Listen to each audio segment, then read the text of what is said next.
Ci siamo? Ci siamo, siamo gasatissimi. Aspetta, c'è pure Vincenzo. Sigla subito.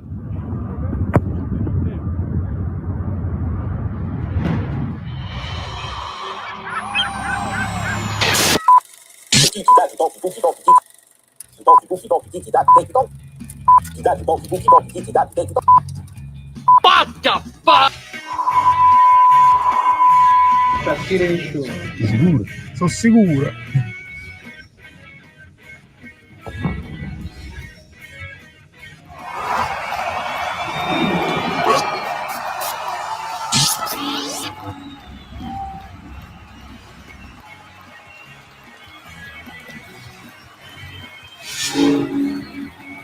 Allora,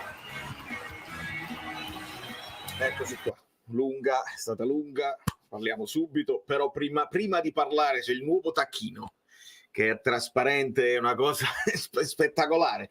Il nuovo tacchino azzurro fluido dove si scrivono tutte le cose. I like, immediatamente like a Beverone e a Zuffunno con un inviato speciale, perché Vincenzo, fammi mettere...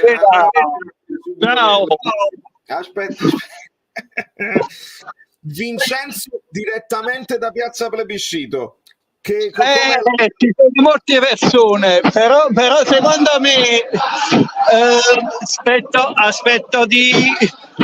aspetto di che esce Antonio Conte da qua, però diciamo che pensavo che usciva dall'uscita principale, però stanno la gente così. Secondo me però io mi sono messo qua dove sta la grada che esce per Piazza Trieste e Trento. Va bene. Allora, voglio vedere se riesco a fare una foto quando passa per il corridoio qua. Benissimo, allora facciamo così, tu c'hai il link, io adesso parto con l'analisi delle parole di Conte, in qualsiasi momento se si muove qualcosa rientri, io ti vedo e ti faccio entrare e facciamo il collegamento al volo. Un bacio. Ok, ciao. Allora, alla grande Vincenzone da Piazza Plebiscito. Via. Allora, si parte con tantissimi problemi di audio. Dobbiamo segnalarle tutte le cose. Io sono molto gasato, ragazzi.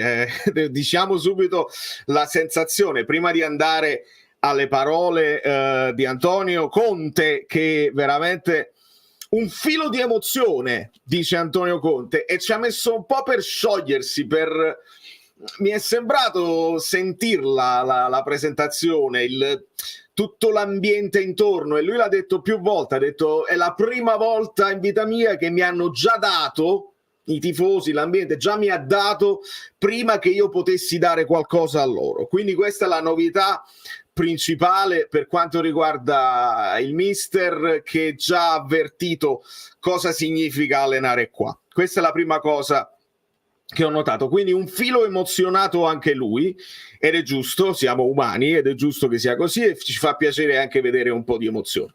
Prima di tutto però passiamo alle parole. Questa è una delle frasi, Brock, che abbiamo sottolineato con gli amici abbonati mentre ascoltavamo, la frase finale di De Laurentiis, che ha preso il microfono alla fine e ha fatto la sua chiosa, chiudendo col dire io sono indipendente, e ringrazio prima di tutto Peppe Di Palma, generosissimo, proprio stiamo andando oltre la logica delle cose, in occasione di Mister Conte in ritardo per il mio compleanno 13 giugno, auguri amico mio, ecco il mio contributo nella speranza di una continua crescita del Napoli e di questa community. Io ti ringrazio tantissimo Peppe, sei bellissimo e sei anche prezioso con tutti i tuoi dati e la raccolta di tutte le cose. Allora, è lunga, ma dobbiamo parlare e poi prenderemo tutte le vostre considerazioni. Quindi mi sono scritto un filo di emozione già ricevuto prima di dare, e qua ci siamo. A De Laurentiis poi ringrazia De Luca, il sindaco, c'era il rappresentante dell'Acqualete tra le varie cose, tipo il prefetto era ad un funerale, poi sarebbe arrivato, si riazzera e si riparte, comincia a dire ADL. A settembre fanno 20 anni di questa gestione e lui dice io spero in altri 30 anni se campo ancora, ovviamente la solita cosa, quindi quelli che aspettano Jeff Bezos e quelli che tipo Luca Cerchione, che io cito nome e cognome perché è importante farlo, citare chi poi parla e prendersi le proprie responsabilità, perché Luca Cerchione ha preso il mio lavoro, il mio rendering grafico della maglietta senza citarmi assolutamente, ha detto che non sa chi sono, anche se abbiamo partecipato a delle live insieme, va benissimo. Luca Cerchione, quello là. Siamo aspettati 2026, mi chiederete scusa per l'arrivo di Jeff Bezos, ma a quanto pare De Laurentiis vuole rimanere saldamente in testa al Napoli. Dopodiché facciamo una foto, microfoni che non si sentono, stretta di mano, le luci non funzionano, fatevi più dietro, cade il microfono, vabbè. Si parte con domande prima di tutto internazionali, prima domanda CBS, poi domanda di Bein Sport, poi domanda di ESPN, poi si arriverà a Mediaset e tutti gli altri.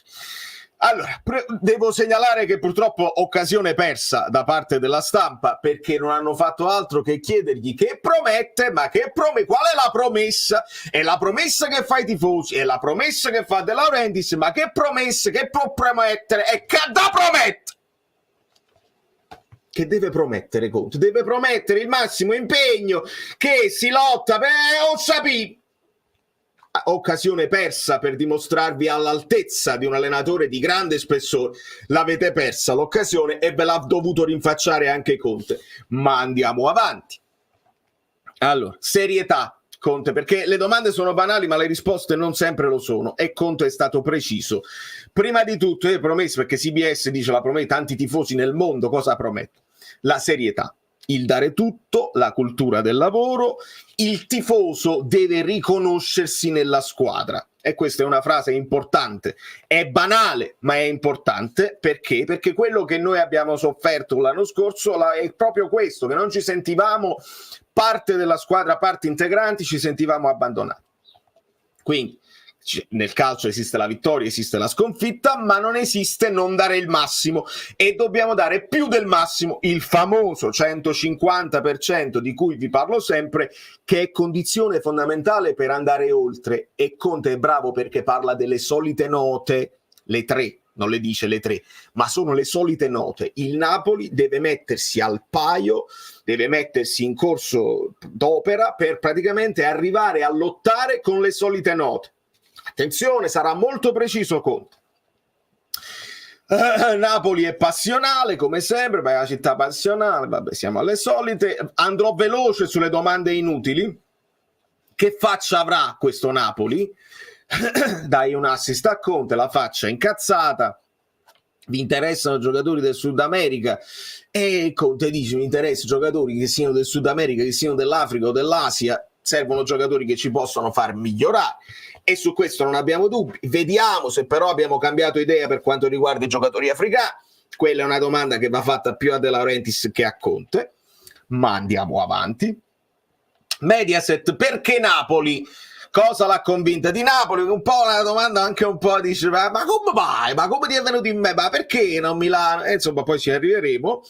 E ovviamente Conte che ti deve rispondere? Perché mi ha dato l'ingaggio? No, ti risponde perché il progetto, mi ha convinto il progetto, e parla dei 3 anni e poi andrà pure oltre dopo alla fine Conte. Dobbiamo essere, il progetto è essere un'alternativa credibile alle solite note. Alternativa credibile. Io cosa vi dissi, e chiedo scusa perché è una frase che odio quando la dicono gli altri, ma la devo dire perché ci sono anche magari dei nuovi iscritti che non mi conoscono. Io che cosa vi ho detto? Io non chiedo al Napoli di vincere, ma non posso sopportare di finire sotto all'Atalanta, alla Fiorentina, alla Lazio, alla Roma e al Bologna, non ne parliamo proprio. Quindi il Napoli deve assolutamente, e questo lo pretendo, perché come possibilità economiche, come brand, come piazza, come valore dei tifosi e di identità di città e tifosi, il Napoli no, è difficile, ma devi stare là quarto per approfittare delle annate storte che possono avere a turno l'Inter, la Juve e il Milan. Devi stare là quarto. Se non arrivi quarto vuol dire che le altre hanno fatto meglio di te, e là mi dispiace. E credo che Conte si sia già visto tutti i video, perché Conte ha studiato moltissimo, adesso ci arriviamo. Qualche proposta dall'estero, dice Conte, l'ha avuto, ma io avevo una promessa con ADL. E qua ritorniamo al discorso che i contatti, un po' come era successo, questo è bello anche da ricordare, che porti bene, un po' come era successo con Spalletti, che De Laurentiis aveva bloccato quando Gattuso aveva dei problemi anche fisici. Spalletti disse in corso d'opera non mi sembra il caso e poi arrivò.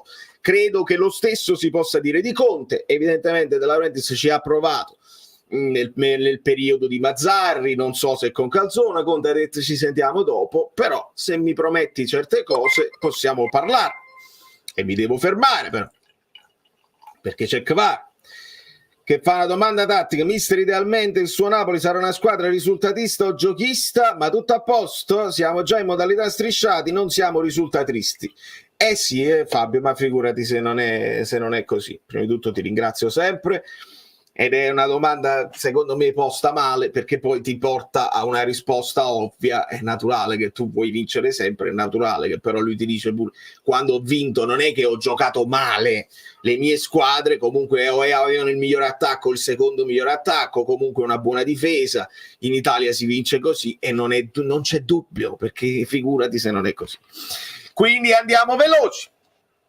Qualche proposta? La proposta solo l'uomo del sud, e qua anche questa la sapevamo, solo un uomo del sud, non c'è bisogno che mi scriva la risposta.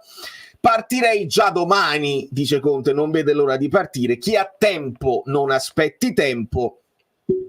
Qua comincia il buon comunicatore che è Conte, e dice: l'anno scorso 40 punti dalla prima, perché si è segnato tutto. Non possiamo competere con gli investimenti, con il monte ingaggio, parlando delle solite note, ma dobbiamo essere più forti sulla fatica, sulla voglia. Il discorso di Amma Fatica, che abbiamo scoperto è uno slogan che il Napoli ha adottato, probabilmente ci sono già delle magliette, andremo a vedere. Il discorso magliette resta in piedi, molto bello, molto molto bello. Allora, quindi chi ha tempo non aspetti tempo, competere con gli investitori più forti sulla fatica. Non ho molta pazienza, dice Conte, a fare il comprimario. Quindi lui vuole mettersi subito in pari con le altre forze per poter competere. Poi succede quello che succede. I mal di pancia, arriva la domanda sui mal di pancia, e lui dice: non è che li sto gestendo, li stiamo gestendo. Ma poi, qua, questa è una frase che ha gasato tutti in chat, decido io chi resta e chi va. Prima dell'ingaggio, Conte, che poi quelle sono cose tecniche, mi devi dare, cioè, i contratti, certi soldi, eccetera, eccetera. Il punto fermo che Conte ha detto a De Laurentiis: io accetto, ma non mi devi vendere i migliori, perché è un controsenso mandare via i migliori se vuoi migliorare. Io ho chiamato tutti, a Napoli c'è chiarezza, non c'è confusione. E qua ci rimandiamo al discorso che non si capisce che cosa sta facendo il Napoli, non si capisce come si stiamo muovendo sul mercato, e Conte ha cercato di mettere le cose in chiaro dicendo: decido io chi resta e chi no. Questo però è un discorso che non vale per Osimhen, e ci arriviamo. Interviene De Laurentiis che dice: la giornalista è stata sempre molto, molto delicata, molto carina, non ha fatto nomi, ma li faccio io. Ah, che bellezza. I due soggetti, dice De Laurentiis, sono Kvara e Di Lorenzo. Di Lorenzo si è sentito abbandonato, ma speriamo che anche il fortunoso, dice la fortunosa vittoria, il fortunoso pareggio dell'Italia possa poi ridare un po' di serenità, eccetera, eccetera, anche a Di Lorenzo, che è un uomo straordinario, il capitano, eccetera, eccetera. Kvara c'è il contratto, lui ripete sempre questa cosa: Kvara c'è il contratto, anche Di Lorenzo c'è il contratto, quindi le due cose sono diverse, ma a livello contrattuale ci siamo. Però Di Lorenzo ha avuto l'anno scorso il rinnovo con l'aumento fino a vita naturale durante, Kvara invece no. Poi De Laurentiis vi dice quello che vi avevo detto io quando si parlava del PSG, dice: qualcuno fa offerte senza autorizzazione, e qua fa la frecciatina al Paris Saint-Germain, dice: ma quello non è solo Paris Saint-Germain, è anche presidente dell'ECA e tutta una serie di cose, ma io non mi meraviglio quando gli altri sono scorretti, quindi un'altra frecciatina. Per quanto riguarda Osimhen, gli si fa la domanda a Conte e Conte dice Di Lorenzo è top, persona per bene, idem Kvara. C'è stata probabilmente anche un po' di frustrazione generale vista l'annata. Io sapevo già di tutto, sapevo lui cita Lobotka e Anghissà e metto il veto, quindi ci sono dei giocatori dove lui dice io questi qua sono sotto contratto e non si muovono, non si toccano, poi dobbiamo intervenire per mettere altre cose. Che vi aveva detto zio Fluido? Se arriva Conte meno mercato, non più mercato, il discorso alla rivoluzione, meno mercato, perché De Laurentiis avrà fatto il discorso a Conte, dice tu sei bravo, questi qua me li fai valere, me li fai correre come correvano con Spalletti, prendo te perché così questi qua me li rivitalizzi e non è più mercato, è meno mercato con Conte. E poi per quanto riguarda Osimhen, Conte dice, ed è preciso, dice su Osimhen ci sono accordi presi in precedenza, io assisto. Poi se questi accordi non vanno a buon fine, mi sembra evidente che Conte accetti quella che è la presenza di Osimhen, ma vediamo Vincenzo. Ah, sei mutato. Demutati. No, Vincenzone, Vincenzo. Il microfono. Microfono. Non ti sento. Sei tu che devi demutarti. Demutarti.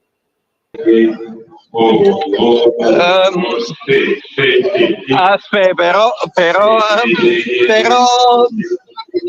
credo che stanno pure facendo delle prove qua, quindi sto un po' nel casino, però diciamo che ho dovuto, mi sono arreso. Molta gente, poi non sapendo dove esce Antonio Conte, quindi fa niente. Molta gente, Vincenzo, com'è la panoramica? Non c'è male, diciamo che adesso sto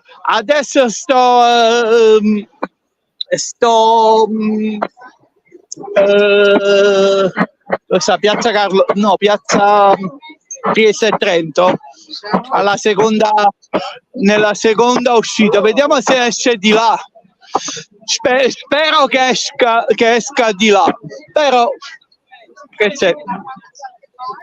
Si vede benissimo, anche l'altezza si favorisce. È chiaro, perché tu vedi prima degli altri. Allora, lancio il link perché Luca dice sono dentro, vediamo se riusciamo a fare sta carrambata. Io lancio il link in chat, proprio aperto a tutti, però pure Daniele scrive il link su Telegram così. Devo finire l'analisi, ragazzi, poi dopo intervenite tutti, ma devo finire l'analisi perché qualcuno magari se la vuole sentire, l'analisi senza e poi dopo si recupera e si va con la live con i commenti. Ho lanciato il link. Se qualcuno che sta a Piazza del Biscito o addirittura che sta all'interno vuole intervenire, benvenuti, altrimenti poi recuperiamo dopo e Vincenzone ci fa sapere che già sta là, altissimo proprio. Che... Un abbraccio, aggiornami e fai sapere. Ragazzi, dobbiamo essere velocissimi e precisi, è la nuova annata, è la nuova era. Quindi su Osimhen lui assiste, se dovesse rimanere è chiaro che secondo me a lui fa piacere. Antimo Coppola, mi devo fermare. Complimenti Valerio, sei molto più competente tu che il 90% dei giornalisti che c'erano in conferenza. Sembrava una conferenza di cultura e viaggi. Domande di calcio e tattica veramente pochissime. Antimo, io ti ringrazio. Sì, un'occasione, l'ennesima occasione, ma io penso che oramai questo sia il livello, non è che poi arriva Conte, abbiamo avuto Benitez, abbiamo avuto Ancelotti, con lo stesso Spalletti potevamo fare un salto di qualità, e invece purtroppo questo è il livello, ragazzi, non ci possiamo aspettare. E posso anche estenderlo in generale a tutte, io le guardo tutte le conferenze anche delle altre squadre, il livello generale questo è, però forse sta cambiando, forse ci sta un pochino il tifoso. sta cominciando ad avere più voglia di parlare di roba tecnica, perché quelle domande là sono sempre a risposta aperta, che dicono sempre le stesse cose. Se invece volete entrare più nello specifico, penso che i tifosi, questo è un consiglio, penso che ai tifosi fa piacere, ci fa discutere anche di più. Che tu dici Napoli è bellissimo, lo sapevo che è bellissimo. Andiamo avanti. Di conseguenza, quindi il fatto di Osimhen, cronache non a caso, riprende quel discorso che avevo fatto negli ultimi video, cioè che Conte disse una volta, puoi sbagliare la moglie ma non puoi sbagliare portiere e attaccante. Visto che hai già parlato di Osimhen e dell'attaccante, che mi dici del portiere? Conte aumenta e dice in realtà io parlo del portiere e dell'attaccante, ma parlo della spina dorsale centrale della squadra, quindi anche il difensore centrale e il centrocampista, e mi devo fermare un'altra volta. Valentino, mi è parso di capire dalle parole di Conte che la rivoluzione ci dovrà essere in difesa. Citando i gol presi del Napoli, credo che il focus sarà lì. E sicuramente lui ha citato e ha snocciolato, Valentino, ha snocciolato numeri precisi, è arrivato preparato Conte, e questo c'è da dire, questa era la cosa bella che ci arrivò anche da Spalletti, quando tu li contatti prima già cominciano a studiare con la possibilità di, quindi già sai dove devi intervenire.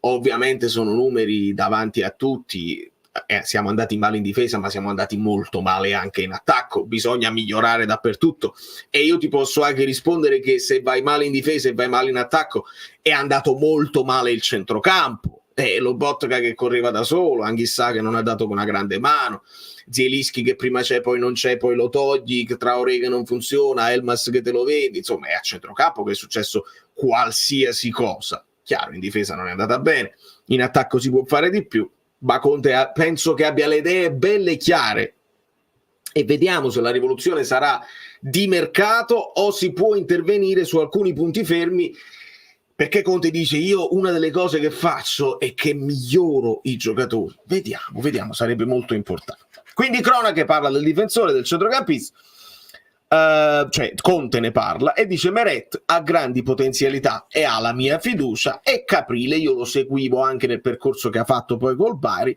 ha un grande futuro, quindi noi sui portieri stiamo tranquilli, e in questo caso ci ha dato la conferma che lui punta su Meret. Io non lo so se è una cosa, però è una cosa è certa.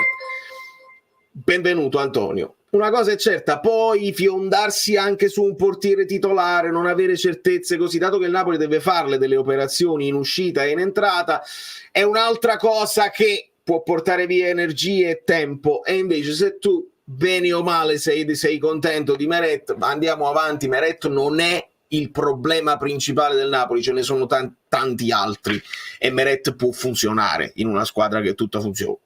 Con Meret abbiamo vinto lo scudetto, voglio dire. Quindi andiamo avanti. L'elettroshock. Conte elettroshock. Che elettroshock può portare? Quindi, che tipo di... così. Chelsea, per esempio, lui riprende il discorso del Chelsea che aveva vinto, poi arriva decimo, poi arriva lui e poi vincono. E lui, Conte ci ripete, non posso promettere la vittoria, ma prometto di essere competitivi. Questo è il programma, essere competitivi. Parlare poco e fare i fatti. E ovviamente in una conferenza dove tu devi parlare è chiaro che arrivano altre domande dove ti chiedono di parlare, di fare promesse. Lui vorrebbe andare in ritiro domani. Questa è la sensazione, che non ce la fa più e vuole andarli a conoscere. Fare i fatti, zitti e pedalare, altra cosa che piace molto a Conte. E poi, domanda di Trombetti, Napoli è bellissima, i tifosi più belli del mondo, la città più bella del mondo, la pizza più buona del mondo, è tutto il più bello del mondo, la Napoli che sta migliorando anche sotto il profilo culturale, di grandi, anche a livello proprio di introiti della città, che tutto sta esplodendo, lei si inserisce in questo contesto, è più un peso o uno stimolo? Domanda di una banalità clamorosa, mi dispiace dottor Trombetti, è di una banalità clamorosa, hai fatto semplicemente uno spot di Napoli. Che cosa ti deve dire Conte? Che per me è un peso, che la città sta andando bene e arrivo io e devo andare bene come la città. È un'altra occasione persa, io non devo leccare il culo a nessuno, mi dispiace. Banale, banalissimo. Napoli, però Conte ci dà un altro, riesce a darci comunque un titolo. Napoli è malata di calcio. Sky, qual è la sfida più affascinante? È la sfida più affascinante, è la più complicata? Che tipo di sfida è? Vabbè, è il momento giusto, risponde Conte. Qualcuno mi ha detto, ma non hai paura di andare a Napoli? E Conte ha risposto, ma paura di che? E ci ha ricordato che sì, esiste il talento, ma il talento senza la fatica, senza la cultura del lavoro, dice Conte, il talento senza ossessione anche, devi avere l'ossessione di migliorarti e di arrivare al risultato, non è niente. Niente panico. Ringrazio Giuseppe, senza domanda. Ringrazio Giuseppe, eccolo qua che mi fa prendere fiato. Grazie mille Giuseppe. Quindi si arriva al niente panico sulla rosa. Confermo la maggior parte. Qua questo è il punto che poi porta al calciomercato. Lui dice io confermo la maggior parte, poi sono io che devo migliorare i calciatori. E poi gli chiedono di Lukaku, dice Lukaku ha detto delle belle parole per te. E Conte risponde Lukaku è come Osimhen, è un giocatore eccellente, è meglio averlo con noi che giocarci contro. Attestato di stima per Lukaku, che sappiamo è sicuramente un grandissimo calciatore, lo è stato. Poi c'è anche la versione Lukaku è il bravo calciatore, poi c'è la versione la caca, che purtroppo sbaglia gol facili, che si impappina. Lukaku è uno di quei giocatori che se tu fisicamente lo porti all'eccellenza, io penso che in Italia anche a 31 anni può fare ancora la differenza, ma deve risolvere dei problemi fisici sicuramente. Attestato di stima di Conte è arrivato, e se lui è uno di quelli che gli piace la fatica, che ci trova anche gusto nella fatica e nel superare, nell'andare oltre quello che è la tua fisicità, bene, perché Conte lo dirà dopo, dice all'inizio sono tutti on board, sono tutti d'accordo e sono tutti che vogliono faticare, poi piano piano li perdi, qualcuno li perde. Se Lukaku ha detto Conte è uno di quelli con cui io mi trovo me il migliore allenatore, vuol dire che è uno che è amante di questa fatica e che continua per tutta la stagione a fare quello che bisogna fare. Reparto, ecco il reparto dove bisogna intervenire, e qua Conte snocciola dei numeri.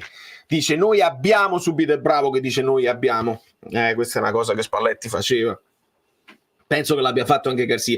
Ci sono delle cose che ho sentito anche da Garcia, quindi nell'analisi dell'esaltazione generale va benissimo, però alcune cose le abbiamo sentite anche da Garcia, quindi non basta. E qua mi rifaccio proprio alle parole di Conte, meno parole, più fatti, perché anche Conte ha detto voglio fare un gol più dell'avversario, uguale, pari a quello che disse Garcia. Però arriva preparato e dice 48 gol subiti a difesa, ma 27 gol subiti in casa, che poi finisci con la 10ª difesa e finisci 10º, guarda un po', ecco perché poi la difesa in Italia è sempre considerata importante. 27 gol subiti in casa, dice quella è una cosa grave che non è accettabile, e dice noi siamo finiti 10º, noi si mette già all'interno dell'ambiente Napoli, anche se lui non c'entrava niente, lui non è finito 10º, però dice noi Napoli siamo finiti 10º, e da lì si deve ripartire con l'equilibrio, che è la parola chiave che era con Spalletti, tra difesa e attacco. Io non voglio una squadra troppo difensiva, non la voglio nemmeno troppo votata all'attacco, perché poi se non c'è equilibrio si perdono le distanze tra i reparti. E poi gli si chiede anche di buongiorno, lui dice si fanno tanti nomi, dobbiamo rimanere nei parametri, e qua dobbiamo capire se i parametri del Napoli sono cambiati o meno, perché 50 milioni che ti chiede il Torino per buongiorno potrebbe essere fuori parametro, potrebbe essere un'esagerazione per un giocatore che chissà se effettivamente vale 50 milioni. Gli chiedono della difesa a 3, e poi nella domanda della difesa a 3 dice oltre alle... Questo è un passaggio fondamentale, perché dice tu hai fatto la cosa ma fatica, lo slogan fatica, bravo, buon napoletano, però c'è un altro slogan, scurdam su passata, dice Manuel Parlato, e qua è bravissimo Conte, perché dice sì, il passato è passato, ma è bene anche ricordarlo il dolore, Perché se tu fai scordiamoci il passato, ti dimentichi di tutti gli errori che hai fatto ed è capace che li rifai, perché se non metti a posto le cose che non sono funzionate l'anno scorso, che non hanno funzionato, è capace che rifai gli stessi errori. Quindi è bravo Conte, secondo me, a dire ricordiamocelo quel dolore, usiamolo quel dolore.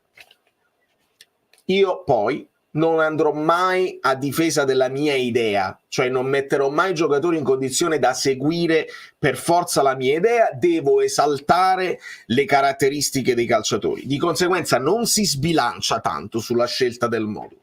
Potrebbe anche decidere di giocare a 4 se poi il mercato non si sviluppa nel modo in cui uno vorrebbe, e quindi c'hai buoni braccetti che possono accompagnare, tante riserve anche dei difensori. Quindi stiamo aperti all'idea di un altro modulo. Io non costringerò i giocatori al mio modulo, ma mi adatterò alle caratteristiche dei giocatori. Ci voglio lavorare, cioè voglio vederli poi all'epoca, una cosa è guardarli in televisione, una cosa è voglio vederli quello che possono fare. E qua dice un gol più dell'avversario. Caiazza, mamma mia, non potevo aspettarmi una domanda migliore dall'ottimo Caiazza, che dice sarà utile. M'ha fermato, mi hai fermato giusto in tempo. Avrei chiesto a Conte cosa chiede lui dai tifosi. Ah, amico mio, hai ragione, ti devo venire, maronna mia, com'è difficile. C'ho un paio di appuntamenti che devo rispettare, però prima o poi, Red Le Manni, ti devo venire a trovare a Whitestone assolutamente. Ti pago una cena, sei molto carino e ti abbraccio. Cosa chiede lui dai tifosi? Conte ti rispondeva che lui dai tifosi già ha ricevuto tanto. Grazie mille, amico mio. Riscrivimi in privato, così ci organizziamo, perché che fare, lo sai, qua se ti fermi un attimo vieni sopraffatto dalle cose da fare, ma lo farò, è una promessa. È utile non avere quanto è utile non avere le coppe? Una domanda che, lo sapete, per me è abominevole. È abominevole. E Conte non risponde. Conte, visto che la domanda è sempre la fatica, eccetera, eccetera, Conte dice voglio che sentano la fatica. A volte si utilizza molto il pallone, perché quando negli allenamenti col pallone i giocatori sentono meno la fatica, si distraggono, il pallone ti aiuta a fare gli allenamenti e a farli sentire più leggeri. Dice Conte, alle volte voglio anche che la sentano quella fatica, perché poi quella fatica ti forgia, ti fa capire quali sono i tuoi limiti, ti fa crescere proprio come uomo. Dici ho stabilito un obiettivo, lo raggiungo, vado un poco oltre le ripetizioni. Chi va in palestra lo sa, a un certo punto il trainer cosa fa? Se è arrivato al limite dice dammene un'altra, e poi quando pensi che hai finito dammene un'altra. È lì che porti il muscolo all'estremo e lo rompi, e praticamente, non sono un matematico per carità, però è lì che capisci che puoi andare anche oltre il tuo limite. Quindi la fatica io voglio anche che la sentano. Quindi non ci dice Conte che non avere le coppe è utile. Ero lì in attesa, non ce lo ha detto. E poi si parla di Kvara, dice non sappiamo se rimane, credo fosse Auriem, non sappiamo se rimane o no. Conte, Kvara rimane. Questo poi è il titolo. No, Kvara rimane. Te l'ha detto anche De Laurentiis, ma mettiamolo ben in chiaro, Kvara rimane. Poi lo chiama Kvaratskhelia, poi si dice, forse non l'ho detto bene, dice Kvara, e si parla un pochino più tatticamente se gli piace più dentro. E qua, ragazzi, lasciatemelo dire, perché ne ho sentite tante, e qua sono io e Paolo Del Genio, e tutti gli altri no, perché Kvara, ci dice Conte, in binario, cioè quando parte dall'esterno, bravo sull'uno contro uno, quando sta dentro è anche fantasista e quindi può anche ispirare per gli altri o arrivare al tiro, eccetera eccetera, ma metterlo solo dentro perde un pochino se lo metti solo dentro, perché lo intruppi con troppi avversari intorno. Invece se parte dall'esterno, avendo la libertà da un lato, può andare dentro, può rimanere in linea con la linea.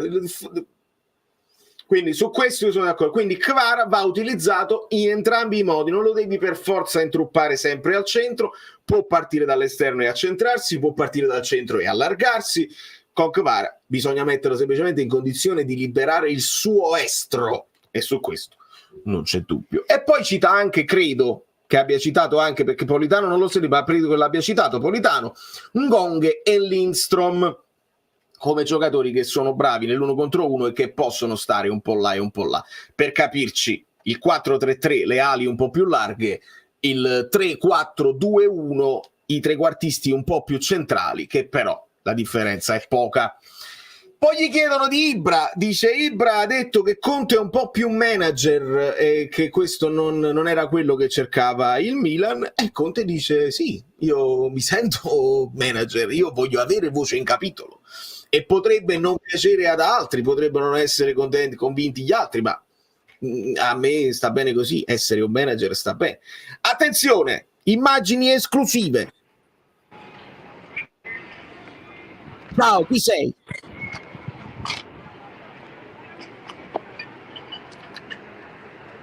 Credo sia Luca. Vediamo, mettiamole in grandi, immagini esclusivissime. Queste sono immagini che non può darvi nessuno, a meno che non sono loro all'interno. Vediamo la calca, e questo potrebbe essere il buffet.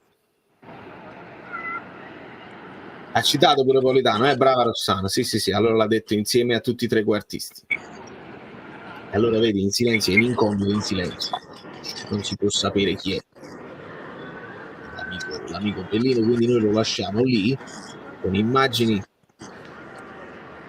che stanno qua, mutato, perché tanto non si sente niente, e continuiamo addirittura l'analisi, perché è così che deve andare. Quindi lui vuole avere voce in capitolo, gli piace essere manager, e poi questo discorso lo riporterà anche De Laurentiis. De May ci cita anche Raspadori e Foloruscio, e che bella immagine che ci fanno arrivare, guarda che bello, mamma mia. Napoli è bellissima, e questo non c'è dubbio, e lo sapevamo prima e dopo la conferenza. Raspadori, Foloruscio, migliorare tutti, voglio migliorare tutti. Foloruscio parla delle caratteristiche, sì, sono molto curioso di vederlo all'opera. Raspadori anche a livello qualità tecniche, non vedo l'ora di vederli. La prima scossa, quale può essere la prima scossa? Siamo sempre al discorso dell'elettroshock, siamo sempre al discorso di cosa promette e cosa vuole fare, e Conte ci dice dare l'esempio. Io li proteggerò, li proteggo, li metto io davanti a loro, ma loro mi devono dare tutto. All'inizio, qua questo è il passaggio, all'inizio sono tutti disponibili, poi piano piano qualcuno li perdi, e là bisogna capire chi vuole farlo veramente e chi no. L'anno scorso, il passaggio con l'anno scorso, abbiamo gestito la vittoria, che è diversa da qualsiasi altro piazzamento. Nel frattempo c'è un momento di panico nella telecamera. Rientra se devi rientrare, poi va benissimo perché abbiamo avuto immagini esclusive. Gestire la vittoria, si è fatto male, non è stata una buona gestione della vittoria, ma è molto diversa da un qualsiasi altro piazzamento, e nessuno si permetta di scendere dal carro, frase molto cara a Conte, sia nella vittoria che nella sconfitta. Però, cioè, tutti i protagonisti quando si è vinto 2 anni fa, ma tutti i protagonisti in negativo di quanto non si è fatto di buono nell'anno scorso, quindi ognuno si prenda la propria responsabilità.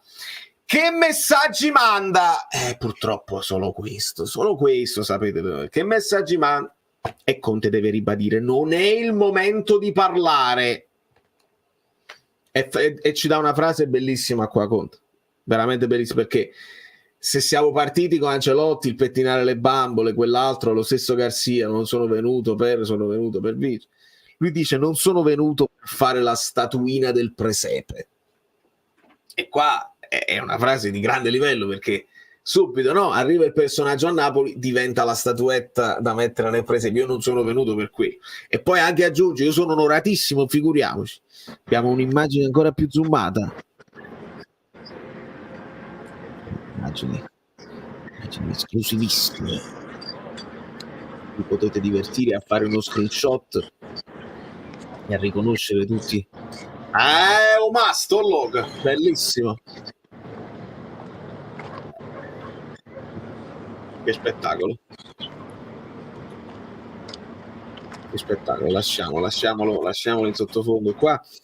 E quindi che messaggio? Non sono venuto per fare la statuetta. Lui dice: io poi sono onoratissimo di questa cosa, è bellissimo, sono anche già in debito con quelli che mi hanno già dato prima che potessi dare qualcosa, però bene. Poi arriva la domanda che diceva Fabio, i risultatisti, e Conte dice: questa è roba da giornali, i risultatisti, i giochisti, eccetera eccetera, abbiamo scritto qualche pezzo di storia. E qui lui si riferisce un po' a lui, però poi vira subito, dice alla fine quando vai a vedere l'almanacco, perché poi vai a vedere 22-23 Napoli, 23-24 Inter, quindi quando dice abbiamo scritto qualche pezzo di storia si riferisce a se stesso, ma dice anche guarda che sono rimaste, poi rimane nell'almanacco quando hai vinto, quindi è importante vincere, non dico che è l'unica cosa che conta, non l'ha detto, però dice alla fine rimane, e ho vinto anche col bel gioco, perché ci sono anche dei momenti in cui ho avuto il migliore attacco, la migliore difesa, quindi non è detto che tu vinci facendo un brutto gioco, sicuramente. E poi cosa promette ad ADL? E qua Conte perde già la pazienza, perde subito la pazienza e dice vabbè, la conferenza delle promesse, ho promesso già, basta, abbiamo promesso, però ce l'aggiunge un'altra cosa e dice io gli dirò tutto quello che penso, e penso che questo sia un passaggio importante, perché non sarà uno yes man, che è una delle problematiche che abbiamo sempre individuato, che intorno De Laurentiis c'è sempre personaggi che sì presidente, forse ha ragione lei, sì vediamo, e alla fine fanno sempre quello che gli dice lui. Invece no, gli dico se è blu è blu, e gli dirò che è blu e non addolcirò quello che penso nei confronti del presidente. Dopodiché domanda finale di Umberto Chiariello, che si erge io ero uno dei fautori di Conte al Napoli. Va bene, e quindi ci ricorda la contraddizione che dice De Laurentiis: i contratti vanno rispettati, la prima frase di De Laurentiis, e poi chi non è contento vada via, che è un'altra frase di De Laurentiis. Cosa fai? Cosa fai nel caso in cui trovi quelli là scontenti che vogliono andare via? Li incateni o li lasci andare via? Ed è una domanda del buon Umberto molto interessante, perché lo metti di fronte a doverti rispondere. Quindi bravo Umberto in questo caso. E lui dice, Conte dice, io so qua il contratto, voglio rimanere 3 o più anni. Qua si aprono dei discorsi interessanti che in teoria sono molto buoni, speriamo che si mettano in pratica. Napoli deve essere una meta, non di passaggio. Quindi quelli là che poi si trovano scontenti, si fanno venire il mal di pancia dopo aver fatto 1 anno, 2 anni buoni e poi vogliono andare via, che sono quelli di passaggio. Io questo voglio evitare, cioè voglio far diventare Napoli che sia un punto di arrivo e non di passaggio per poi arrivare ad altre mete. È difficilissimo, io sono contento che questo sia l'obiettivo. Io so anche che è molto difficile arrivare a questo, serve una rivoluzione lunghissima, ma Conte dice, se non è contento sta con me, sta qua vicino a me, e qua vicino a me troveremo delle cose da fare per divertirci, magari mi dà una mano nel lavoro, non lo ha detto, ma insomma puoi alzare i coni se non sei contento, eccetera, eccetera. Quindi sarà tosto, sarà di quelli là che parlerà nello spogliatoio e si farà ascoltare, e spero che si capirà al più presto, che lui possa capire al più presto quelli che hanno intenzione, che hanno la forza di seguirlo e di fare le cose che lui dirà. E se non saranno in grado, signori, bisogna intervenire sul mercato, perché lui può anche risponderti sì, uno è scontento, me lo tengo qua vicino a me, ma in campo qualcuno ci deve andare. Quindi se qualcuno di questi qua sono dei titolari, vedi Anghissà, vedi Di Lorenzo, vedi gli altri, servono i titolari, qualcuno in campo ci deve andare, altrimenti Conte purtroppo in campo non ci va. Quindi la società sappia quello che sei andato a prendere, e te li vuoi mantenere benissimo, te li mantieni, ma li devi sostituire. Non puoi fare il discorso che stanno facendo i tifosi in 3-1, 4 anni in 3-1, va benissimo, che ce ne frega, e li devi sostituire, perché stiamo parlando di titolari, o anche se stiamo parlando di riserve, servono le riserve pronte. Non puoi tenerti uno che non sta lavorando e te lo tieni là così. Puoi deciderlo di farlo per tua voglia di dimostrare che i contratti va benissimo, ma li devi sostituire perché ci servono poi i giocatori in campo, e questo Conte lo sa bene.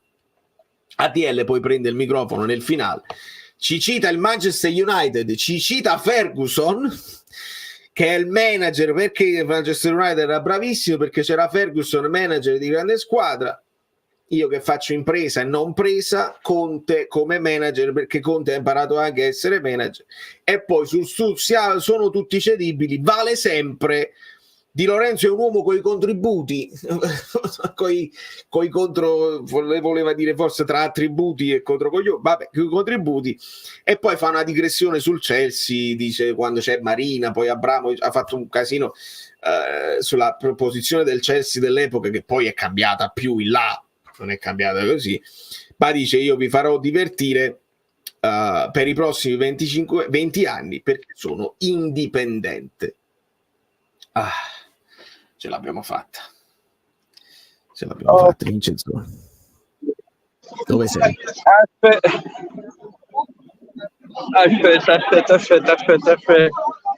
Facendo interviste? Che stai facendo?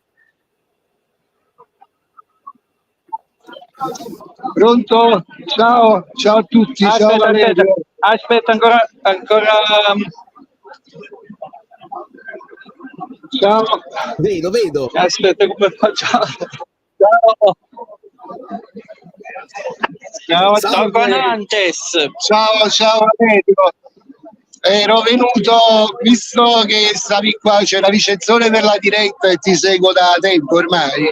Avevo preparato una cosa in onore di Ciro oggi.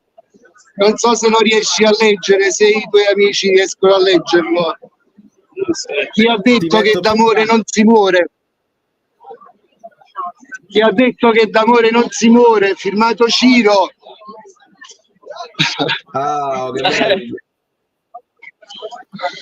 Un abbraccio a tutti voi. Spero che quando vieni a Napoli ci vediamo.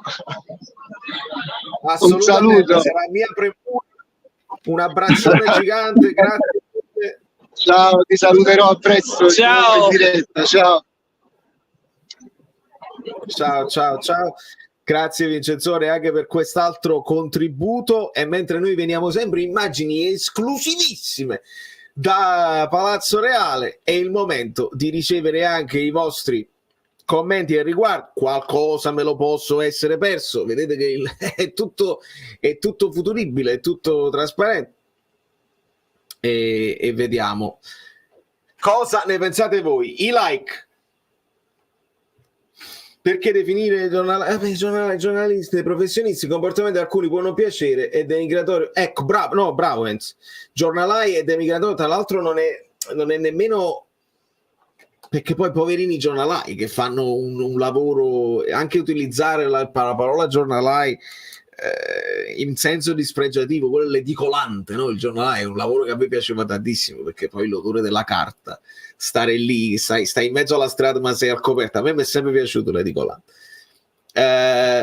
Sono d'accordo e infatti io non li definisco quasi mai così, però hanno delle possibilità alle volte che molti tifosi vorrebbero e non le sfruttano, e questo è un peccato.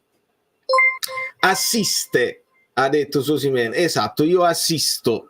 Sa Conte che ci sono degli accordi presi in precedenza e assiste nel senso che vede gli sviluppi di questi accordi e che vediamo cosa succede se arriva questa offerta e tutte le cose.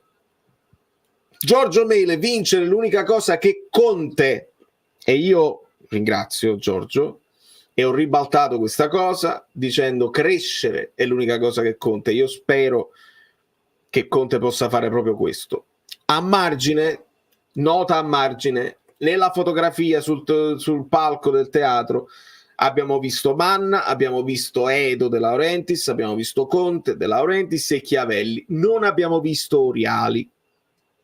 Non cambiano le cose perché Oriali lo abbiamo visto, cioè fa parte dello staff, non è stato presentato. Spero che ci sarà un momento in cui anche la figura di Reali, che io ritengo una figura molto importante, lì veramente c'è un elemento di discontinuità rispetto al passato, c'è una figura di calcio che possa essere mediana, una figura di mezzo tra giocatori, tra il gruppo squadra e la società, proprio per evitare quelle cose che ha detto De Laurentiis. Dice Di Lorenzo si è sentito abbandonato, la frustrazione, i giocatori che non capivano perché qualcuno veniva rinnovato e loro no, tutte queste cose che hanno portato all'annata disastrosa. Ecco, la figura di Oriali, se riesce ad evitare tutto questo, a capire, a star lì, a passeggiare vicino a Conte per capire, per annusare il pericolo, capire questo qua lo vuole fare, questo qua non lo vuole fare, interveniamo su questo, parliamoci a quattro occhi, parlo io con l'arbitro, oggi non ti fai espellere tu, mi faccio espellere io, ci facciamo rispettare, vado io ai microfoni. Questa è una figura nuova che non è Meluso onestamente e che piace parecchio, quindi speriamo che presto la faranno. Io ringrazio l'amico che doveva staccare, che ci ha dato immagini esclusive, l'amico L, che ci ha dato immagini esclusivissime dall'interno di Palazzo Reale, è veramente straordinario. Allora, hai cambiato idea su Conte, parlavi di una juventinizzazione del Napoli, ti piace questa juventinizzazione? Io non ho cambiato idea, la juventinizzazione la stiamo vedendo. Io spero che insieme alla juventinizzazione arrivano anche i risultati della Juve, perché se poi noi vogliamo diventare risultatristi, devono arrivare i risultati. Se invece noi puntiamo sul competere per, a me sta benissimo, perché quella è la cosa che dobbiamo fare. L'importante è che non si juventinizzi poi l'ambiente.